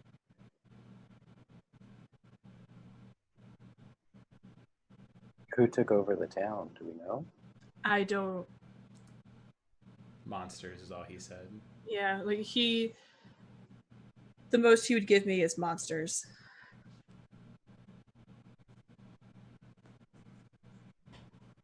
Well, you haven't been there, right? So they don't know what you look like. That's true, but As far as they know, we would just be traveling people going through. yeah, but when I go back there, I don't just want to travel through. I mean, I know Troy isn't alive anymore, but he is still, the most important person to me, and I want to honor what we were going to do together. What were you going to do? Try to help the people that were taken slave and help free them. I think they deserve a life of their own. All right. I mean, that's noble. So you get to this occupied town. Do we know how many people in opposition there are going to be? Like, how many people are we looking at? Like, not fighting, but maybe 4 against 30. I never thought that I'd be able to go there. I didn't think I'd have people that would want to go with me. So since Troy died, I haven't done too much intelligence checking on the area. That's fair. When you say monsters, do you mean goblins and owl bears and... I wish I could give you more than monsters. Or- Do you mean people who are monstrous? I never pushed Troy on that question. Whenever I talked about it, it seemed like a very difficult subject, so all I ever got was that they were monsters. If it's enslavement, I would take that as they're most likely people. But I never got full clarity on it. From personal experience, I am not a fan of like slave trade. So Although we had a sin here. Who says sin isn't there right now? Oh. Um,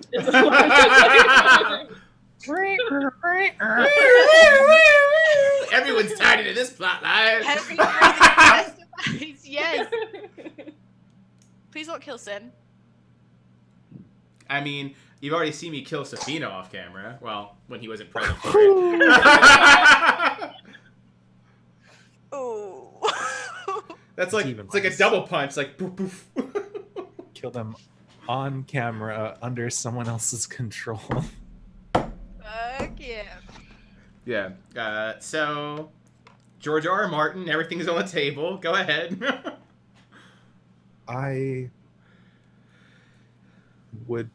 I'm willing to go.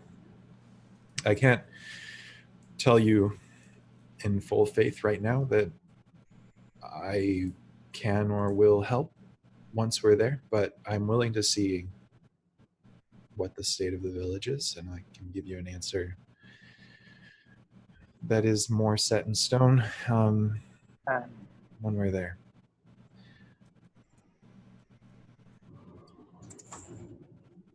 I'm willing to do reconnaissance for you.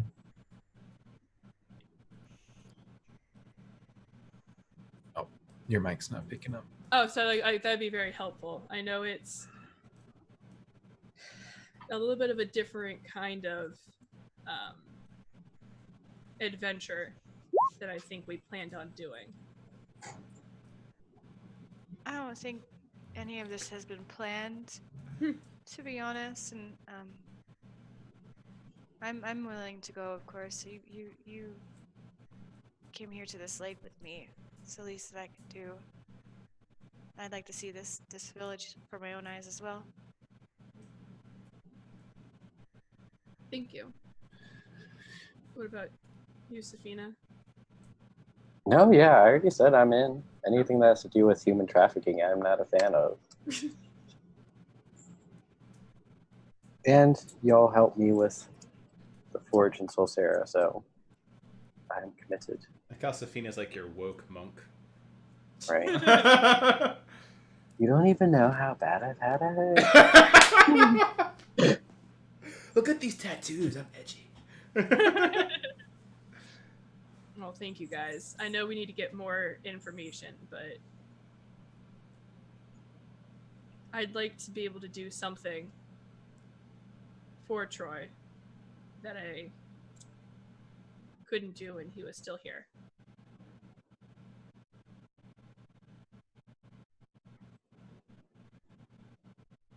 And we're off Move the statue. with a statue.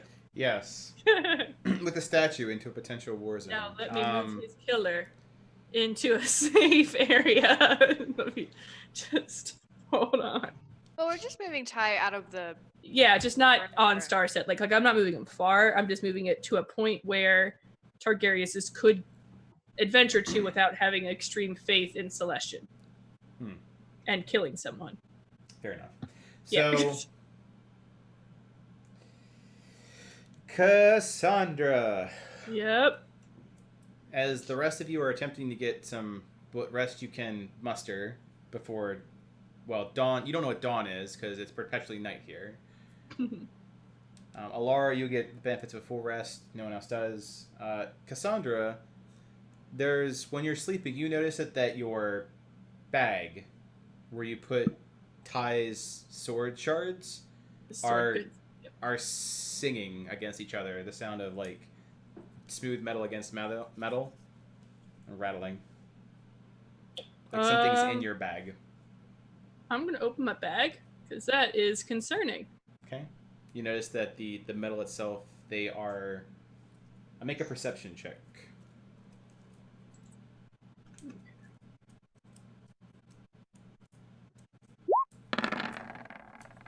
$15. You notice that they're vibrating and pointing in a direction, which from where you currently are is northeast. Like all the shards Yes. are pointing northeast. Yeah. Or moving to do so. Who is awake? Everyone is trying to sleep, but I mean, Lara is an elf, so she trances. And I think... I keep on forgetting if half-elves trance or not. No, they don't. Alright, so Alara is trancing. She's capable of being aware. I'm gonna go over to Lara with like my bag, like just holding it and going over and be like, Alara? Oops. The sword's singing.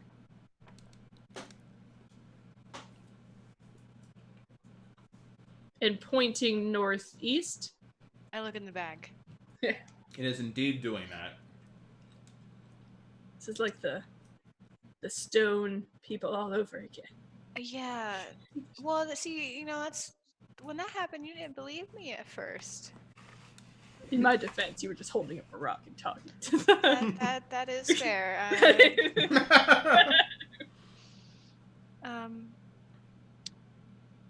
We should follow the direction that it's pointing to.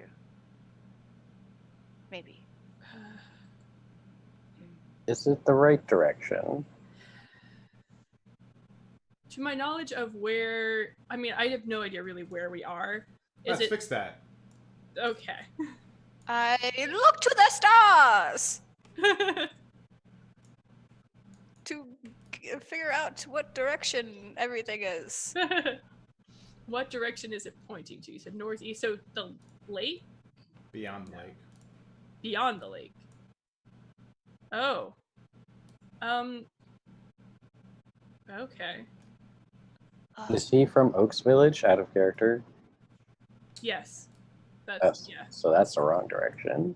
Oaks Village is, but- Northwest. Mm-hmm. But I feel like I just need to figure out what... I would rather figure this out now rather than us going to Oaks Village with singing swords the whole time. It's not a very good stealth move. What do the swords sound like again? Like, what is this? Like smooth metal against each other. So. I imagine kind of clapping. like... Oh, I was thinking kind of like when you put your fingers on the top of glass, like the Yeah. like the high Exactly. pitch. Oh, Yeah. So- yeah, I'm not listening to that all the way to Oak Village. Nope. Your stealth checks will be impacted. Hmm. It's the meditation balls that you. Yep. That's exactly where I was going with that. It's what it sounds kind of like. Okay.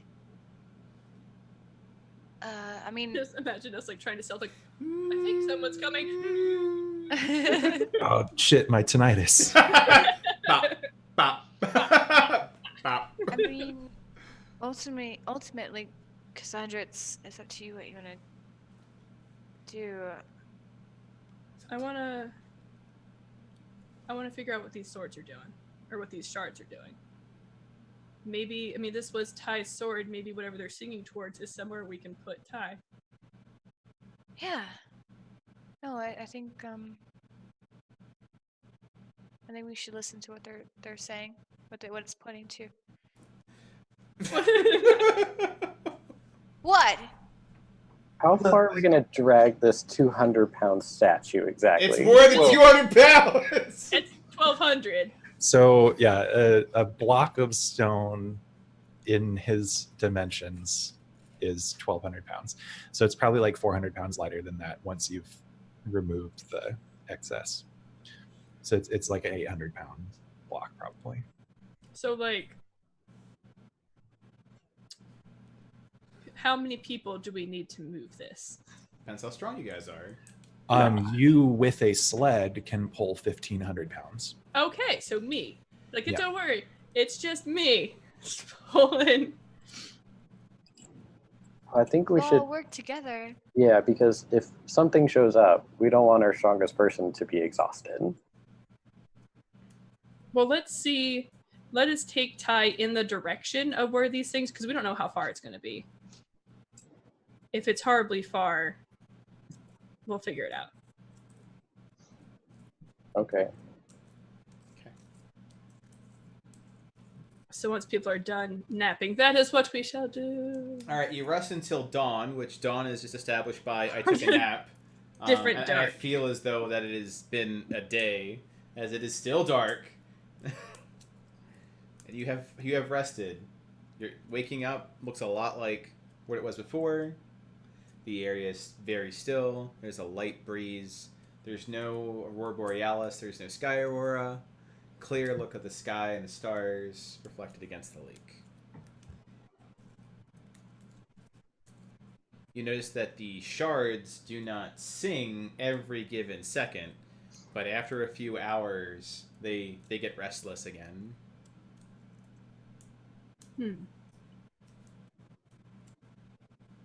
All right, let's follow the singing swords. So did you drag statue Yep. tie? Okay. There's only one way out of Starset Lake, which is the way you came in, Okay. which does not allow you to. You attempt to go northeast enough to find yourself going through the valley, like the hills, and that it is quite a climb. One might say warded. Do you wish to circumvent the natural obstacles and the magical ones, or leave the way you came? Leave the way we came and then deal with whatever is happening there. Okay. As the part between the party follow suit. Yeah, like unless anyone else has another idea. Nope. As the Okay. party follows suit, just as mystical and magical as it is when you entered, when you leave, suddenly you find that it is midday, noon, suddenly fading into, as though someone went from the outside to the inn with all their doors shut. So And like all of our eyes immediately start Yep. squinting. I'm like, oh god! immediately have to adjust to the new light situation. And when it finally, well, now you're past the night barrier. Now your original plan was to leave Ty outside of the barrier. Right.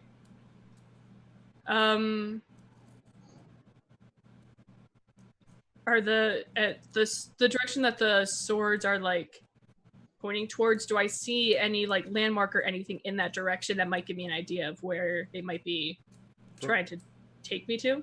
From where you currently are, no, because you're still in the valley. So the only landmark you have is hills.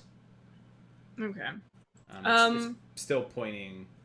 So you're kind of like backtracking a little bit to go in that direction. But it'll be like hills. Are there any like mountains, like anything that I would see being really difficult to get a statue up? Yes. Like you'll have to find things with the less slopes. You'll be going extra slow because one, you're dragging, and two, you're having to find paths that have as little grade as possible. And it doesn't fall off the thing Yep. backwards. So I will just say that we'll leave Ty here. And just take his sword where his sword wants to go.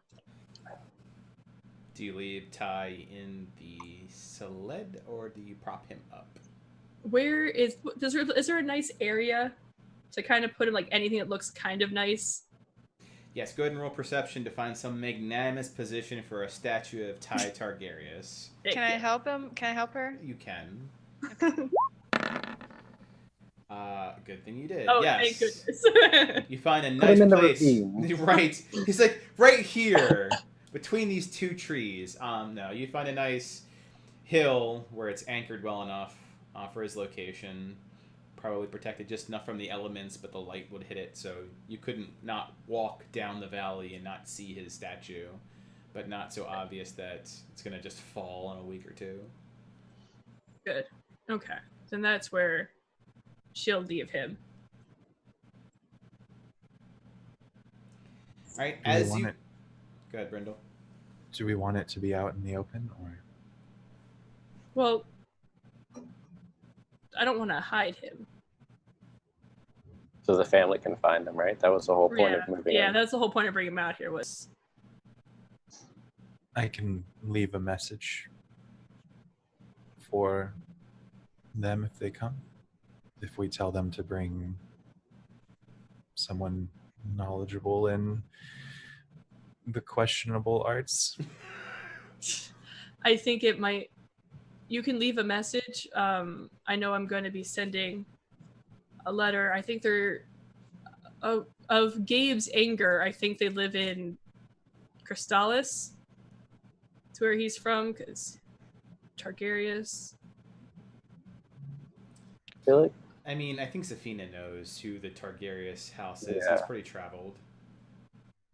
yeah, they're definitely from Crystallis.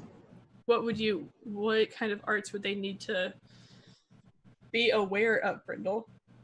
Have them bring someone who is a pickpocket in the night, a locksmith. Call the locksmith. You locking the statue here? You're like, what are you gonna do? What do they need a lockpick for? I will put him. Well, they won't need a lockpick. They'll need someone who knows the language of the locksmiths. We would put him hidden slightly off the path, and I would simply leave a marker on a tree carved in. Something that wouldn't be obvious to the untrained eye. It's up to you. I worry about leaving such a fine piece unguarded. Yeah, do the guarding. All right, I need a disguise check. Oh boy. You can do it. Do I have the thing? Do rogues just get that? Do rogues just get it? They start with proficiency in thieves tools. What about thieves? What about hiding?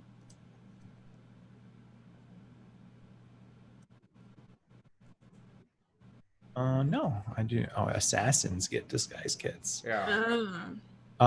So what ability would you like that to be of? Dex. Wisdom, dex? Yeah, Dex. Non-proficient dex check coming up. I just because I Is that imagine. something I can help with? No. Nope, it's Dex. Oh, yeah. You put him in a good position and then, like, add moss and leaves shit to him. I mean, my dex is high. Could I help at all? Be proficient. Are you proficient in Dex? Well, You're proficient in the Dex saves. That's Oh, yeah. No, just Oh, you right, you can't disguise him as much as disguise could be with a statue, so it looks more like a ye old statue from like a distance, like moss. It's not and stuff. PETA level. The old statue. It's not PETA level, correct? Oh but my it's God. like ruin. The land is riddled with ruins, so it's like a ruinous statue in a valley. Okay, but if you were close enough, it's like no, someone just put like moss there and shit. I'll just This is the best episode ever! use a chisel and tap into a tree What? along the Oh, no, path. you're tapping into what? Oh my God. Look this direction between the two ruins. Yeah, something simple. Okay. And thieves can't. Fantastic. As you do. And imagine after that you would either react to that or continue on. I say we continue. yeah, I don't know, whatever. It's like it's fine. This is. I still don't know who this guy is. Right. Oh God. The two people who were like as active with her, like, I don't. Okay. No well, one has explained who this person is. Cass has explained multiple times who this person is, and you just still don't Not care. in a way that's understood or makes sense to them. Okay, you continue on. You continue through the valley. You come across the site of which you fought Sagittarius. I need a perception check. So it's one of you, and likely with advantage, based off of how people have proficiency on that majestic skill. Yeah, who has proficiency? Is that So I think actually, Savannah, what is your It's a 5, you said? 5. And Alara's a 6? So we should have Alara roll with Safina assisting. Because that'll give proficiency. Advantage. Advantage, right? Sorry. I know words. okay? I know the most words. If that's the case, Alara, roll over. you're up, Alara. Time to shine.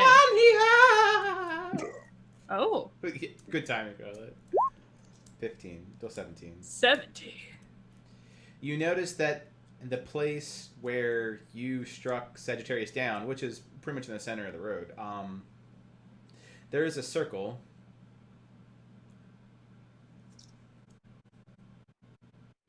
And writings in the circle. Oh. And you're muted. I will go and look at the circle. You go Awesome. and you look at the circle, and it looks like a bunch of arcane bullshit to you. Excellent. Is anyone proficient in Arcana now that Gabe is gone? Hell Shit. no. Hey, Minus No. 1. Am I? Well, I think I am. You might be. I am! Oh! Yeah. Roll Oh, Arcana. What is happening? This session's happening. Oh Whoa. no! Oh, you could have. So 17. What 17 gets you is that it is a circle from an abjuration school. So it is a warding of some sort. Okay. I'm going to ask the typical detection of what the players have. Does anyone have active detect magic abilities? Or see invisible capabilities? I don't think I do. Fantastic. I don't right now. Okay, please continue. Fuck! Okay. Nope, that's saving throws. Do you feel it's important enough to try and copy it down into your book? Would it give me the sense of a presence of strong evil? It would not. Okay, that's all I got. That's Consecrated or desecrated ground? I'm trying to look at anything I've got. What else do I have? I will take Brindle's advice. I'm gonna try to, like, draw it in my book. Okay. You start. Make a sleight of hand check. Okay. Hang on. Sleight of hand. Ah, Oh god. What's the last thing you wrote in the book? Did you just erase it? You wrote on top you of it by spilled ink all over it. Oh yeah, the last thing you wrote was the phrase that Yeah. Master Yeast gave us to So Yes. you start writing, and an uncharacteristic gust of wind comes as you are writing, and it does, in fact, tip over your inkwell, which blots out that page and what you were writing. So anything that you wrote today on that page has a good old swath of ink on it. you know what that means. In your actual journal, you Yup, now you have have to to- do that. Yup! Oh, I can't wait to do that today. Put a barrier tissue behind the page. We've got the right people to do that effect.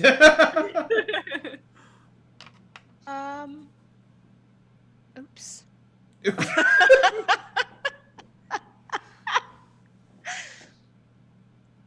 I don't know if this is. I don't think I can do this. And I'm like trying to like fix my book. It No, Hmm. it's nonsense to me. So it was just a thought. I No, can't make sense of it heads or tails, so I don't think I'd be able to copy it down either. The last time Safina saw runes in a circle on the ground, he did not enjoy it. Is So he he's getting going to step away. PTSD. PTSD the shit out of that. it would be in Even my your memory, snakes are or- comforting. They're like, It's it's okay. As like shadow snakes are like slathering over him. Very Lovecraftian comfort. So gross. I had a snake dream last night, and it was terrifying. Full circle. It was super vivid.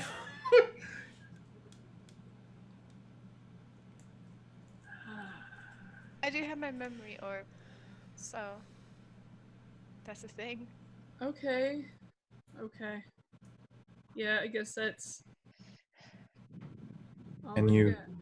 cause the orb to recall this image? Is that? I still don't understand how that device works. I don't really understand it.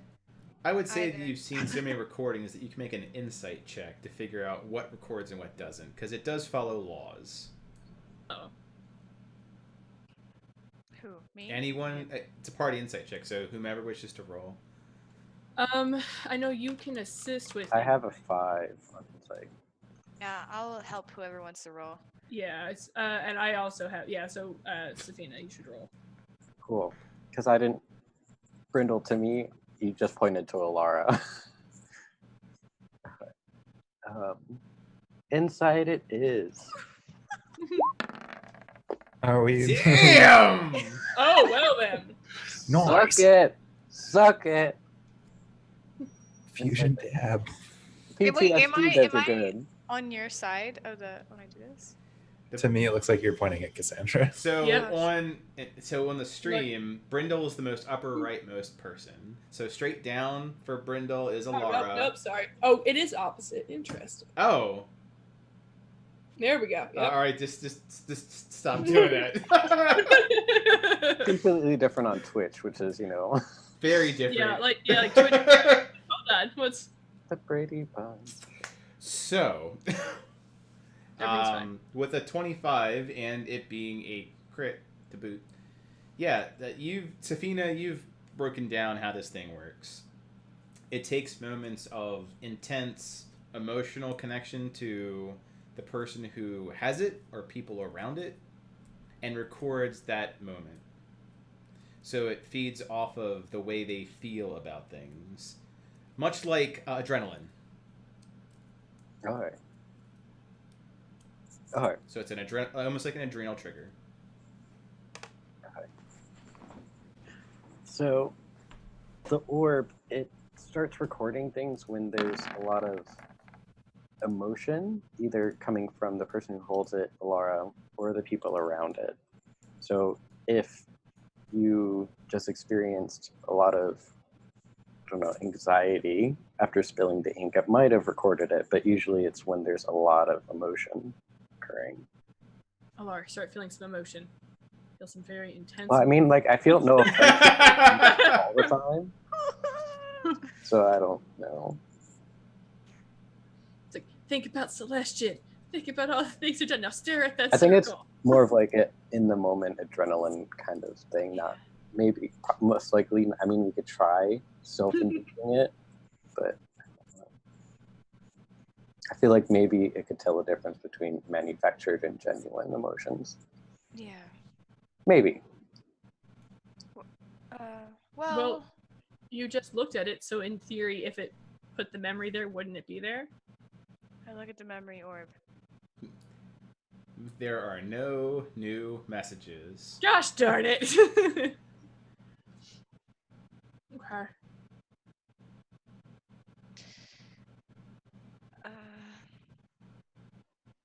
Well, that's good to know. I'm still trying to figure this thing out. I put it back in my pocket.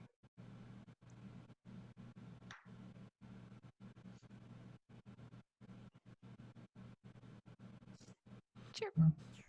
So we have a circle with It'll- writing in it that we can't record and no one knows really what it's doing except it's a school of magic.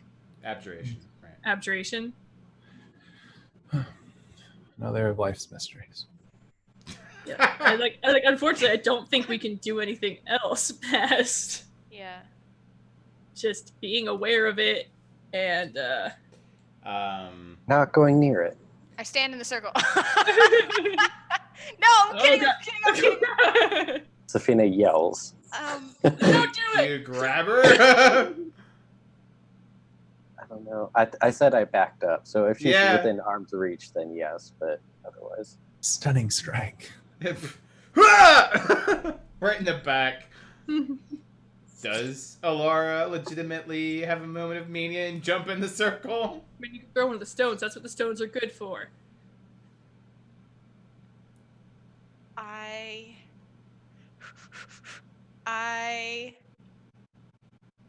Ooh. I put a foot in. Put your right foot. I would try and stop her if I was close. Alright, so you can make an athletics check at disadvantage against Alara, who's rolling it regular, since you're further away. So you have to get close to her and then tug her back. Oh no. Oh no. This is how good stories are told. Yes, through the power of dice. I need an athletics from Alara as well. Shit. Okay. Oh, come Hey, on. she We all would know how also this. roll poorly. Mhm. Look at this! What is going on? If I could high five you, I totally would. What the hell is going on with your skill checks? Anyway, Alara's like too majestic about this. She's like, I'm in flow. Just like gracefully moves out of the way. There's been 4 crits and 2 natural ones rolled. We'll just in the flip, past. we'll just flip coins. We'll use a D2 system. Keep on flipping coins. They have those at my game shop. One side is a 20 and one side is a 1. That's awesome. Yeah, I thought about buying one.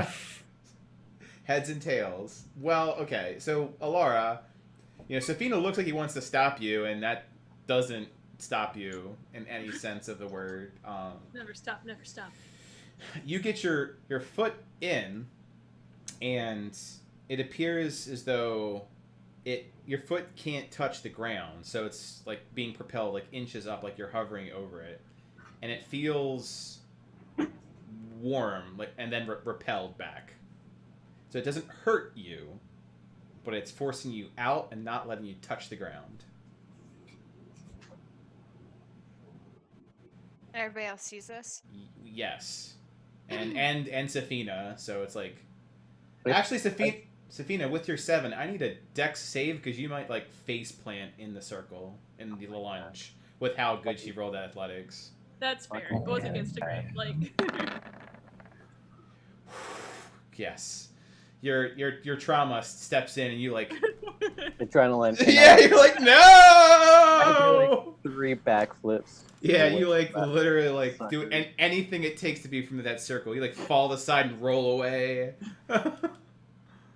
20 dexterity? Jam. Yeah, he ain't no joke. So everyone sees this. Yes. Ash from a distance is curious. She'll throw a stone. Not the special stone. Good. Okay. Roll to hit. See if you hit the circle. Another smiting stone. Right. And we're back into rock jail. Right. Guys. The best that- session ever. It's a D20, right? You just roll a d20. Yeah.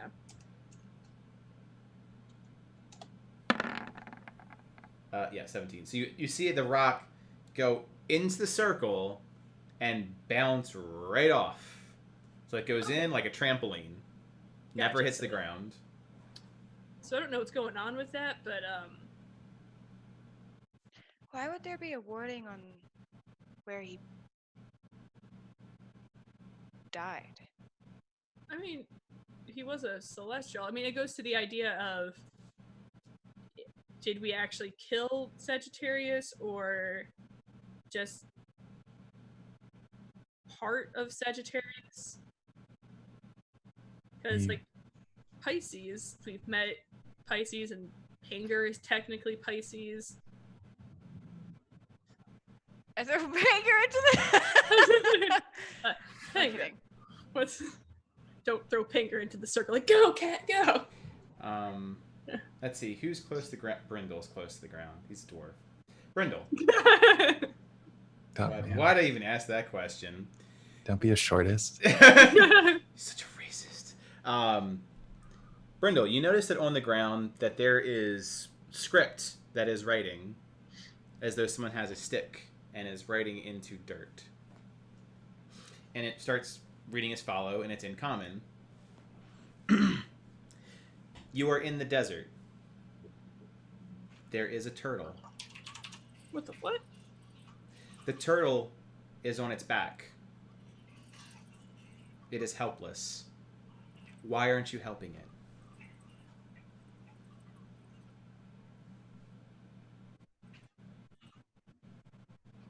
That's it. And that stops. I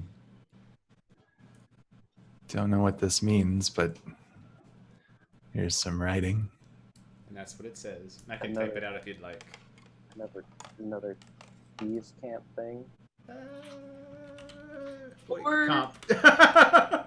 Sagittarius was a hunter, right? But there are no turtles in the desert. I don't think you need to pull logic into this.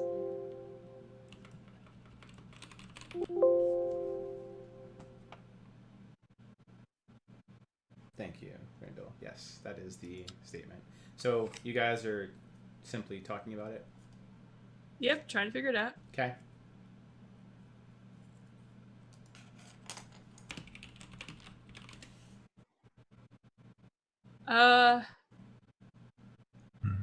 Who could have left this message? Well, it was like being left as we were looking at the ground, right? Yes, it was being scrawled. Oh shit. Yeah, like As- it seems like a test, like a. Like, as you guys are fucking with this circle, you see, like, as though someone has a stick on the ground and is like, there is a turtle, but it's just being scrawled on the ground. Fina's gonna give a big fuck nope and walk away.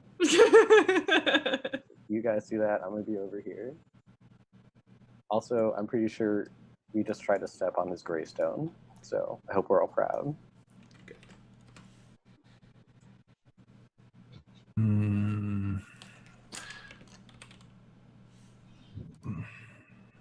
There are no turtles in the desert. Okay. I've never been there, so I don't know. Could it go along the idea of if we're going with Sagittarius was a hunter because it's meat, There's 'Cause- no. or you're just as helpless? There's no water in the desert. Brindle's gonna take his water flask and dump one out for his homies on the on the ground of the Oh. ward.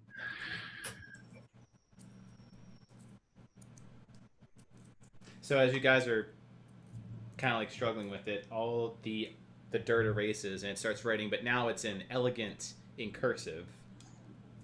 And it says, you're in a desert, walking along the sand, when all of a sudden you look down and you see a tortoise crawling towards you. You reach down and you flip the tortoise over on its back. The tortoise lays on its back, belly baking in the hot sun, beating its leg trying to turn itself over, but it can't. Not without your help. You're not helping. Why is that? They're gonna eat it. Not real. We flipped it over in the first place. Correct. You did it. You did this to the turtle, and you're not helping. Why is that? Because you want it to be on its back? Sounds like a giant metaphor, because Sagittarius is like, you shouldn't do this, but we did it anyway, and he's like, why are you still doing this? Is it because the turtle needs to figure out how to help itself?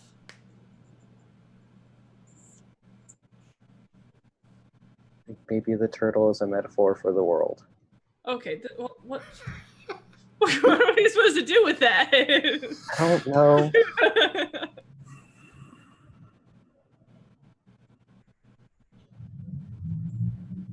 Because it's all a mirage.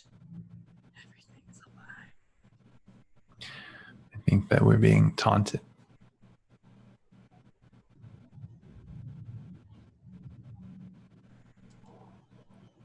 But like, by who? There is the grounds of the death of a creature that I cannot comprehend. It might just be him. As you said, he's not actually dead. It was merely one of his bodies. Yeah, but like, why write stuff in sand or in the ground? Might So- be the only way he can communicate.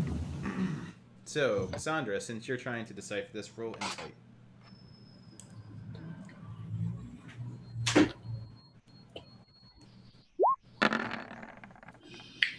Ten.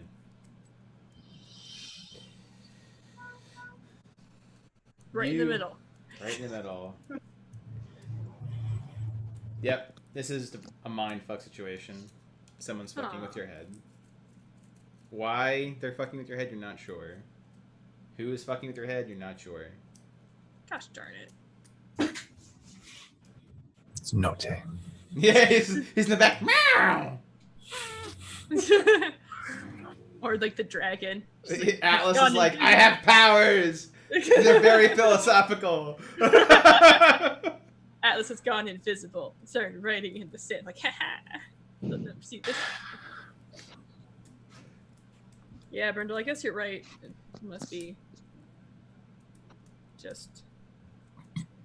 If I was killed, I would also mess with whoever it was. Everybody that came to my grave. I'm not. If the person who killed me came to my grave, I would do what I could to get into their head. It might simply be that. Don't let Brindle die. He's gonna haunt everyone. Well, at least the killer. Just whoever goes to his grave. Just the killer. If the killer goes grave. Okay. Shit. The phrase repeats below it says, "Why is that?"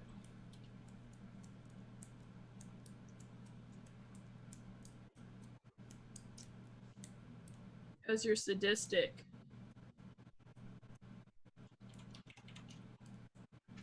And then below it says, "Are you sadistic?"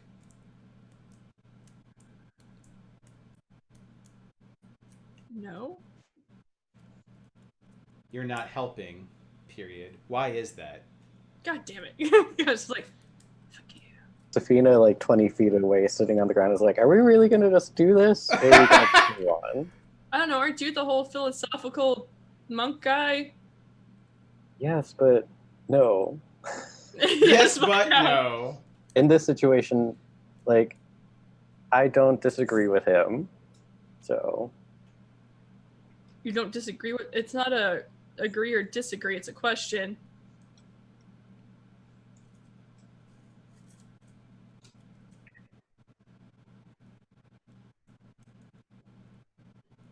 So yeah, like at this point, because Cass has now agreed with Brindle that it's there to fuck with her.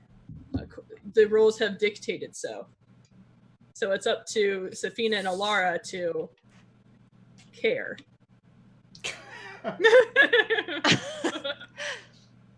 There is a great What? great what?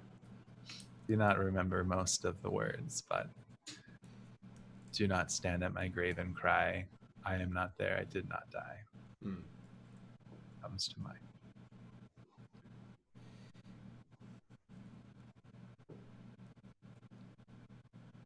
Can't hear you, Sam. What? I can Hello? hear you now. Hello? Woo! I just want to keep going. I don't want to be around this thing anymore.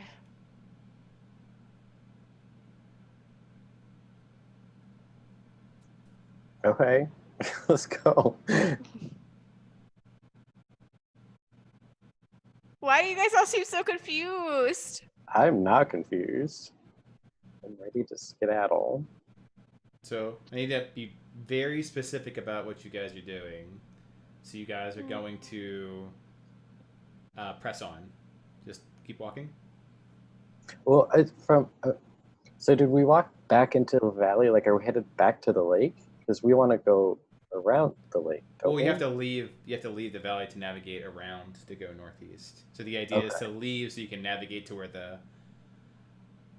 Oh, okay. I thought we had passed the circle already when we put the statue back. Okay, never mind. Before they go, like, Casa just look at she's like, but why would you flip over the turtle in the first place? And just see if that does anything. Because you wouldn't. It's just a turtle. So all the text gets erased when Cass says that. Why is that important? Is that what it says? Yes, is what it says now. He's saying, I wouldn't do that. It's just a turtle. Why is it important that it's just a turtle? Because it doesn't mean a threat. It's doing it like, why would I hurt something that isn't trying to hurt me or is just trying to live its life?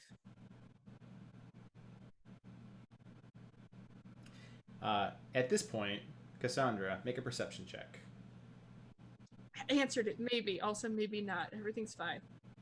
Can anyone help with my perception check? Because I'm not. Nope. Great. 16. Okay. You notice there is someone standing by a tree on one of the higher ledges who is wearing white, purple, and gold robes that you did not see before. What? Okay. I'm gonna turn to everyone else. Like, does everyone else see the guy up there? Nope. Cassandra, only you see this person, and you only hear this person as he responds back to you. They're not going to be able to see or hear me.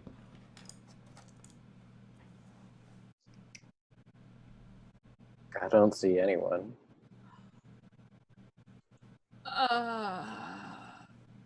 Cass will start walking towards him.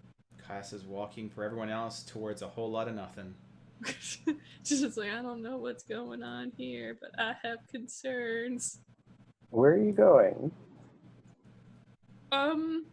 You said it's by like a tree. A tree. One that's not snapped in half from the previous battle. Gotcha. I thought I saw like a glint of something by that tree. I'm just gonna go check it out real quick. Okay. You want us to go with you? Oh no, it's not. It's just a quick walk over there. It shouldn't take too long. I'll be right back.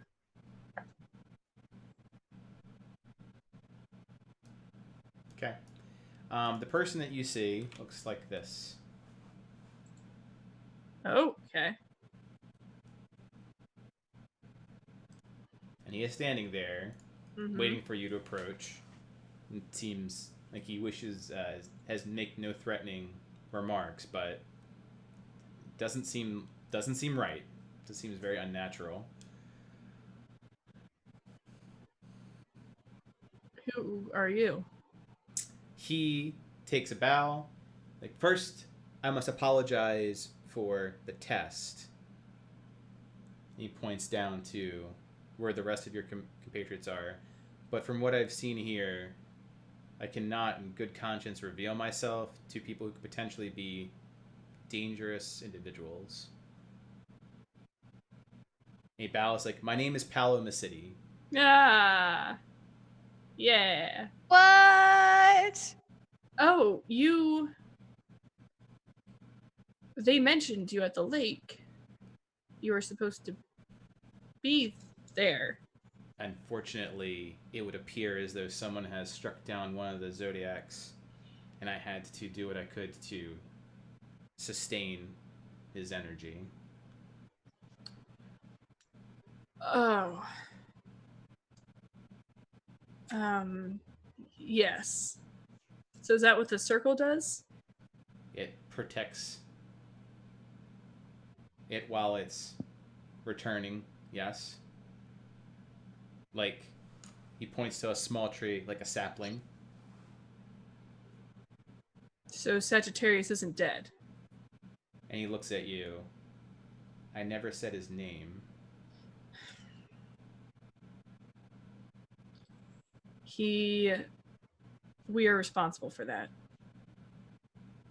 You care to explain? Alara, who is down there, he was trying to kill her and stop her from seeing Celestian.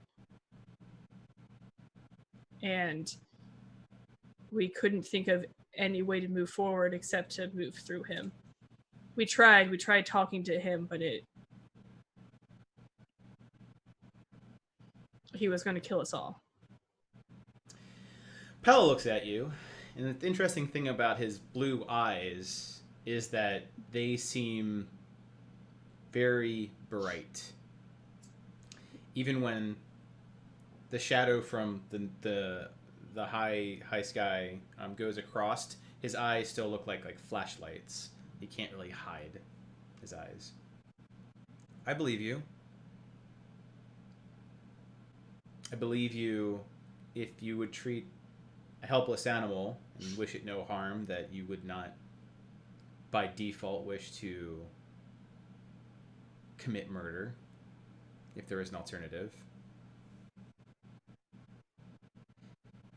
So Sagittarius wanted to stop you, and then points down to the party, which still can't see yet, and can hear Cassandra talk, but not Just going crazy. anyone else.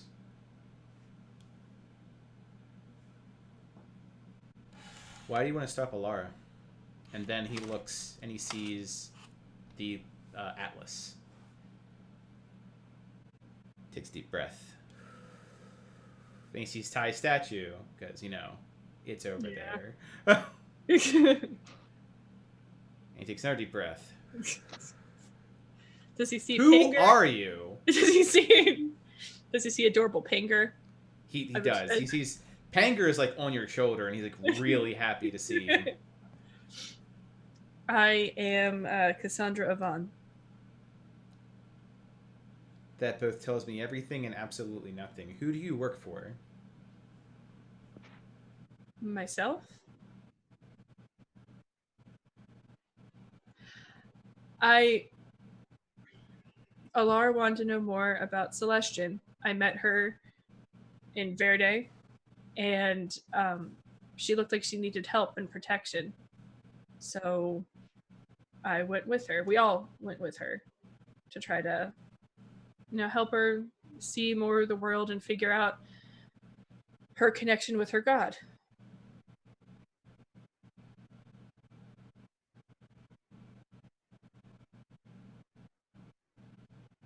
Okay.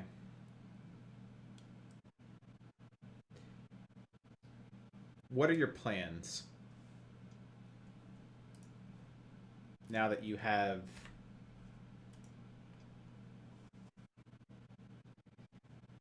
he rubs his forehead. You have Elo's brother. And Is that the dragon's name? that dragon, he points to Atlas. No, his brother. Is that his brother's name? Elo? Yes. We were told that his brother would want to kill him. That's not entirely true, but I suppose it is.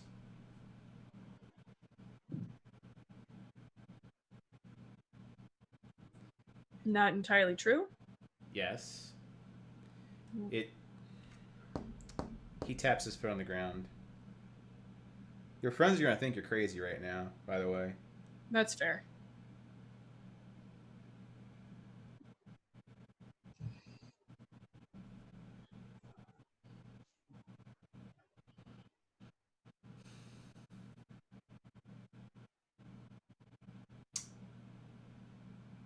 I need some time to think about this. And to see if I can trust the other 3 people that are down there. You.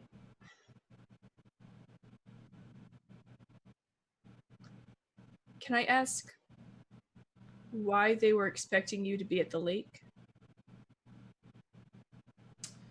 If that's Elo's brother, I would imagine it was to finally wake him up. The ritual that the elves used a long time ago to bring Elo in wasn't perfect. And it left a unfinished equation. And certain elements required to finish it. Goes back to the 2 old pacts in the world between the Infernals, the Celestials, and the Draconic. So a Celestial, an Infernal, and Draconic had to be present for it, just like with Elo.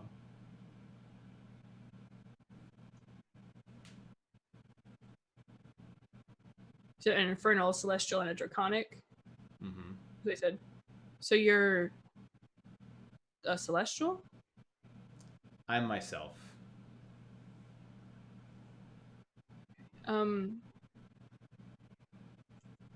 Panger seems really excited to see you. Of course. My best friend. And Panger jumps and Paolo catches him. And if you can trust the read of animals, Panger is very happy to perch on Paolo's shoulder. And Paolo seems to, or Panger seems to take a shining to you too. Yeah, he came out of my chest while we were fighting. Paolo looks at Panger. It's like it just explode from my chest. Normal things. And then looks back to Cassandra. Well, it gives more credibility to your story. Panger only appears when in times of need, to people that deserve it. I cannot speak for everyone that you're traveling with, but Panger seems to find you worthy. That's good to hear. How I believe that our party is worthy. Do you? Why? You've taken down one of the 12 zodiacs meant to protect this world. You have made a very difficult message I have to redeliver to a family. For Ty? Yes. Did you know Ty? Yes. I am so sorry. I wanted to bring him out here so that his family could see him. His family already believes that he is dead, and many people have forgotten his name. Why? He did...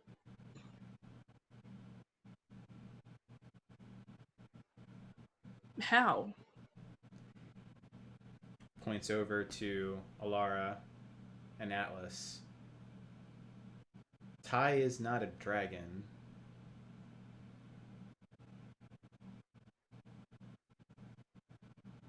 And what you did came at great cost. And there are fates worse than death. Erasure is one of them. If you remember who Ty is, you must have a strong will or a connection with him. It's, It's a weird. In a way, I felt very similar to him.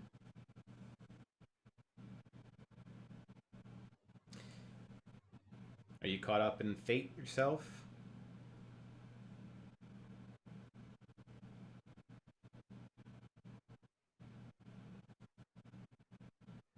I would. In a way, I'm caught up in what Alara's fate seems to be. Do you believe that?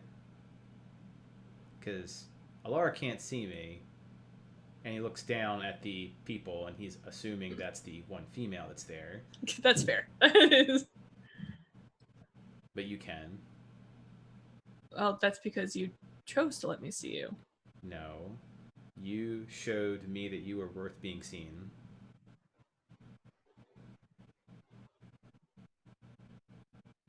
Saying someone cares and having them do kind acts aren't the same thing, Cassandra Avon. Saying you're a good person doesn't mean that you do good acts.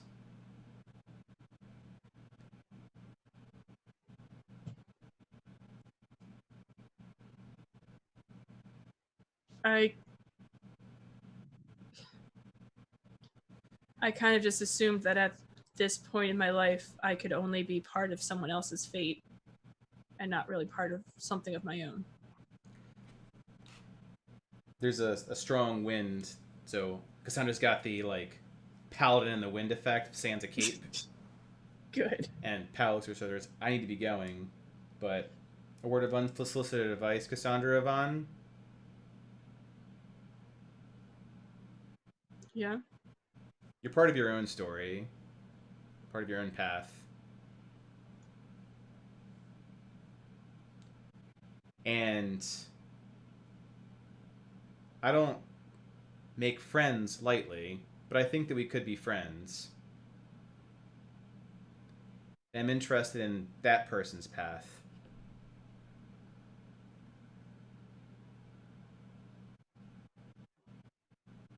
And then he steps back, and everyone will see for a moment the person appear.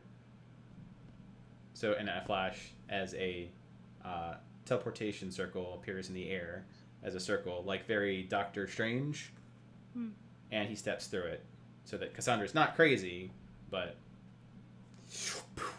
he's gone.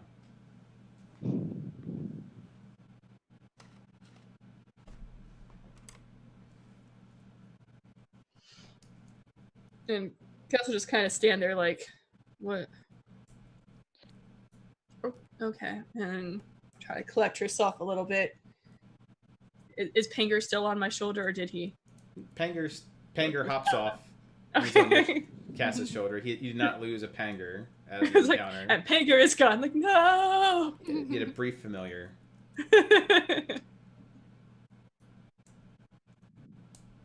And she'll look at Panger. She'll be like, so it's your best friend, huh? And Panger nods his head, ears flopping around because they're so big. Aww. And she'll pet him. She'll be like, I'm really happy that you came here. And Panger churs at you. Nah. And Cass is going to walk back down. What is everyone else doing Yeah. while Cass is losing her mind?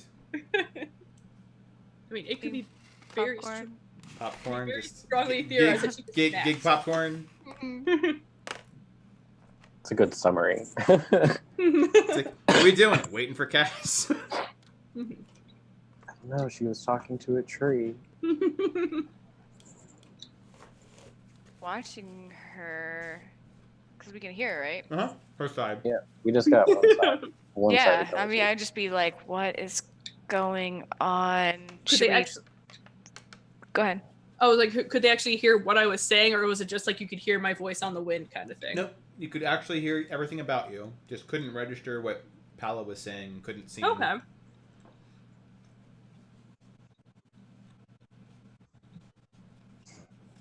Right. So who? What? Rob. It's party 2. Dose. So who's the new friend? So that message was from Paolo, Paolo. the guy that was supposed to be at the lake. Supposed to be at the lake. What do you want?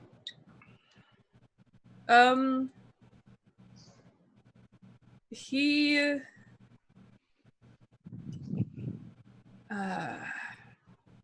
wasn't too happy that a Zodiac was dead, but the circle was created by him to preserve the Zodiac's energy. So Sagittarius isn't really dead, but he said that I proved myself worthy for me to be able to see him. And what was the name of the brother? I don't know if we got it like before, but my brain is blanking on what the name of the Atlas's brother is right now. Elos? Elos. Elo? Yeah, no S. Elo. Elo. Oh, Elo. And he talked about Elo, Atlas's brother. So, how old's... This is a weird question. How old is Alara? We figured that out at one point. Yeah, because I have a hard time differentiating between human years and elven years because it's hard for me to fathom that concept for some reason. Alara, roll history. Old Well, as she is. I think we found out like she was like 200 something, like according to Elven. Just trying to put her existence and life experiences in context to what she may know. 22. Yes, Alara. That name seems extremely familiar. Elo. The first emperor of Elohim. The city is named after him. Oh. Oh boy. Also, we might not have the full story of the brothers. Did he tell you the story? I told him that what we know, Elo was going to try to kill Atlas, and he just told me that that's not the whole story.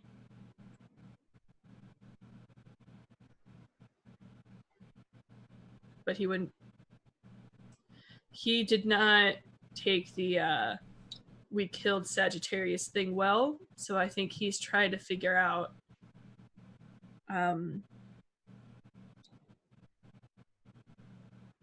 what your guys' deal is.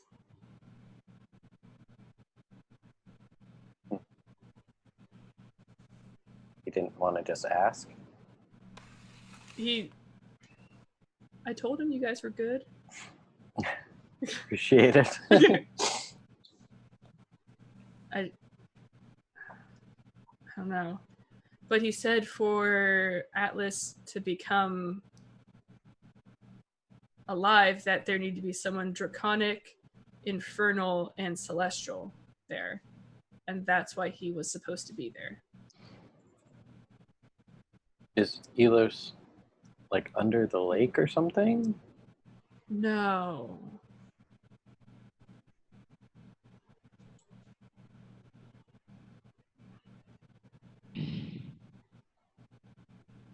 I guess it's good that he wasn't woken up.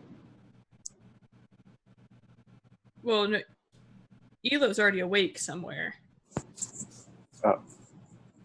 For Atlas to be awoken, to be hatched, there needed to be someone draconic, someone infernal. But if Paolo wasn't there, then How did he? And Cass will turn her head to Panger. And Panger smiles in a ridiculous, adorable fashion. Panger's damn icon.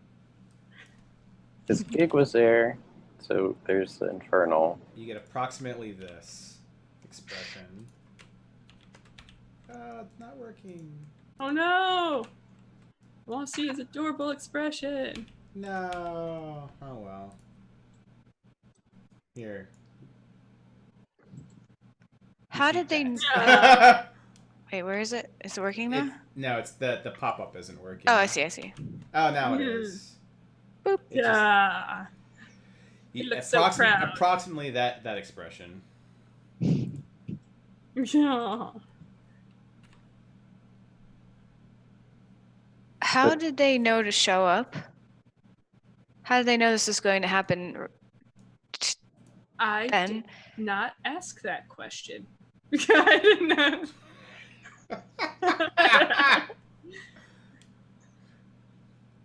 I said that Celestian had spoken to him at one point.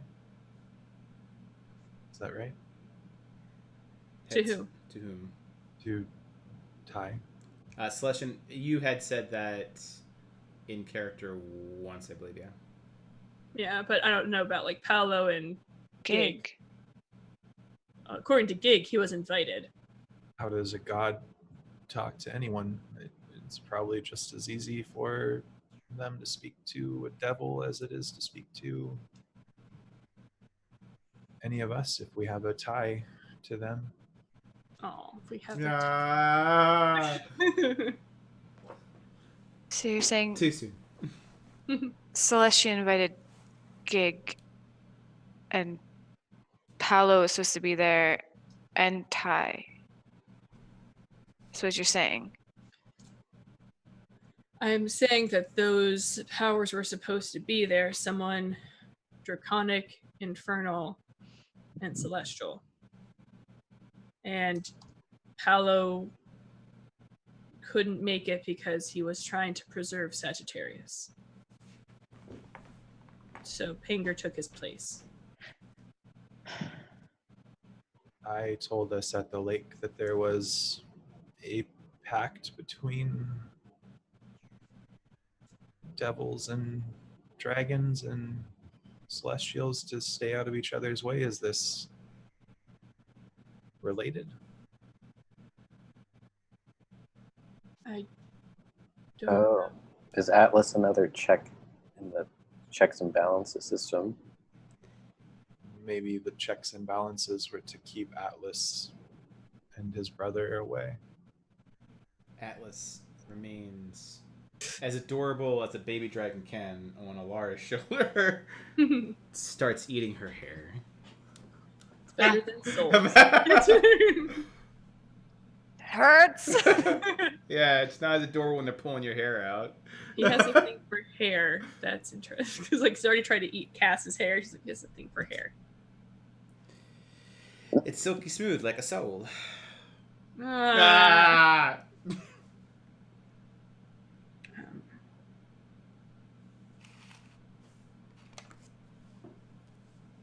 I don't think that's the last we're going to see of him. Or I will see of him. I was hoping to stop by the Aquarius Forge on our way south after we're done with everything here. After Troy's village, and perhaps a look at the airship and these singing sword shards. Sounds Russ like Log just goes bloop, bloop, bloop. it'll likely be a while before we go back to the forges, but that's a good place to get answers about all of this. That's true. And we may find the answers as we're exploring as well. Sounds like a good deal.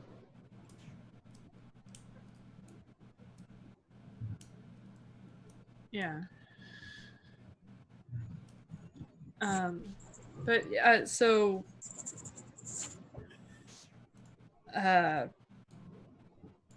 he'll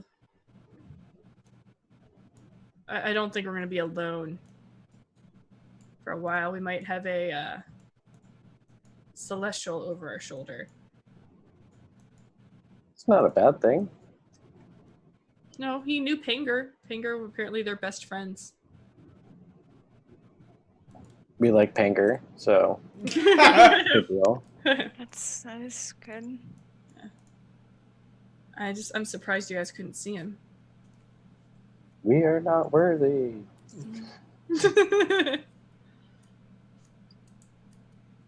Be mindful of Master Yeese's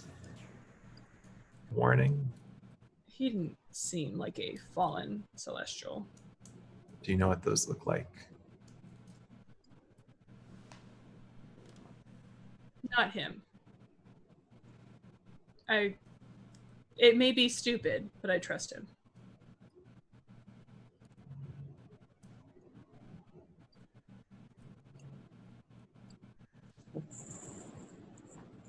And with that, like Cass is gonna go. She's like, but we should move forward. Yes. Agreed. We have some singing sword to Yep. find. I'll have to tell my uncle about this. Oh, the things I've seen. There and Back Again, a story by Brindlestone. Yeah. Yep. Okay. So you guys trek on? Yeah. Okay. In true, there is no random encounters. However, you don't get benefits of long rest while traveling. Continue on. Hi ho, hi ho, the singing starts we go.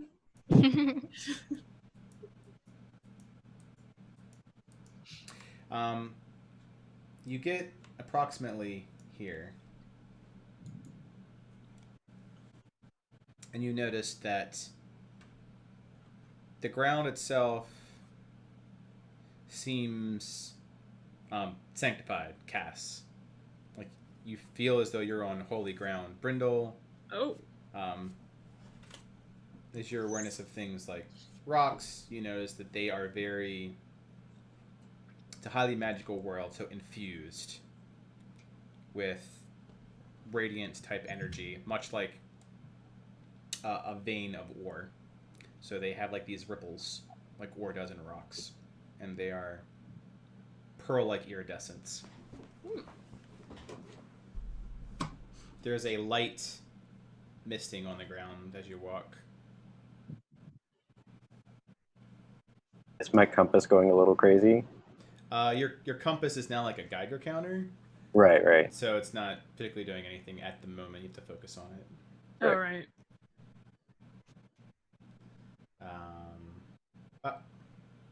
And you get to a glade. Which I will move you over to said glade.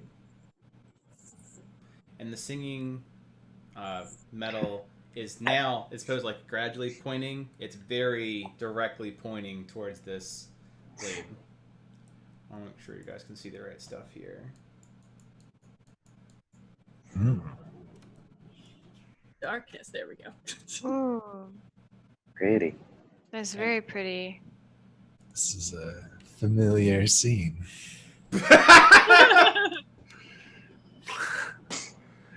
I think there's even a handout for it.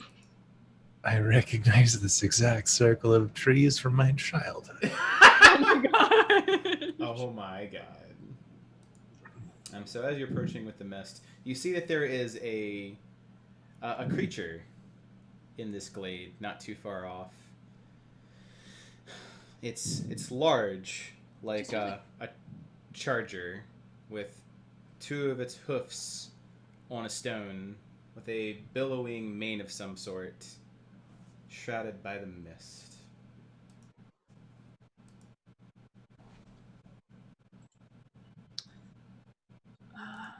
And the swords are pointing to it. Towards that glade, yes. Does the large beast seem threatening? It's too hard to tell. It's just the outline of a large beast. That's with 4 fair. legs. Large body like a displacer beast. Pretty large. Cass will ready her shield and slowly approach. Okay. Brindle will draw his bow. So, what you see looks like this as you're walking towards the Ooh. glade. Wow. Pretty. It's just like a sword in the stone moment. It looks it. Feels majestic, almost as though there is... The blades themselves seem to be singing too, but it's a nice harmony. It feels like Cass is going through a spirit journey. She's like, you talk to a man that no one else can see. You go into a glade with a giant beast because your sword is singing to it. What do you do? It's like, Everything's fine. As you get closer, so who's approaching first? So Brindle, Cass. stealth. Okay, Cass is. Brindle just has Yeah, bow ready. What is Safina and Alara doing? I guess Safina would be like he did en route to the forge. He'd be towards the back, making sure no one was coming like from behind. The rear Gotta watch guard. out Too easy. Gotta guard the rear. Yep, you gotta guard that rear. All right. What's, I'd be following behind Cassandra a little bit. like such. Yeah, that's perfect. Okay, Cassandra. As you approach, the creature comes into view. White fur as pure as snow. Oh god, I know what this is. Hooves that refuse to be tainted by the dirt of the ground. God. Hair like silk, billowing perfectly in the breeze. It smells so nice here. Like honey and lavender had a child with happiness. God, I know exactly what this is going to be. The unicorn. Yeah, it's gonna be a unicorn. It's gonna be... And as Yep. you approach, you are stopped. Halt! You are not worthy!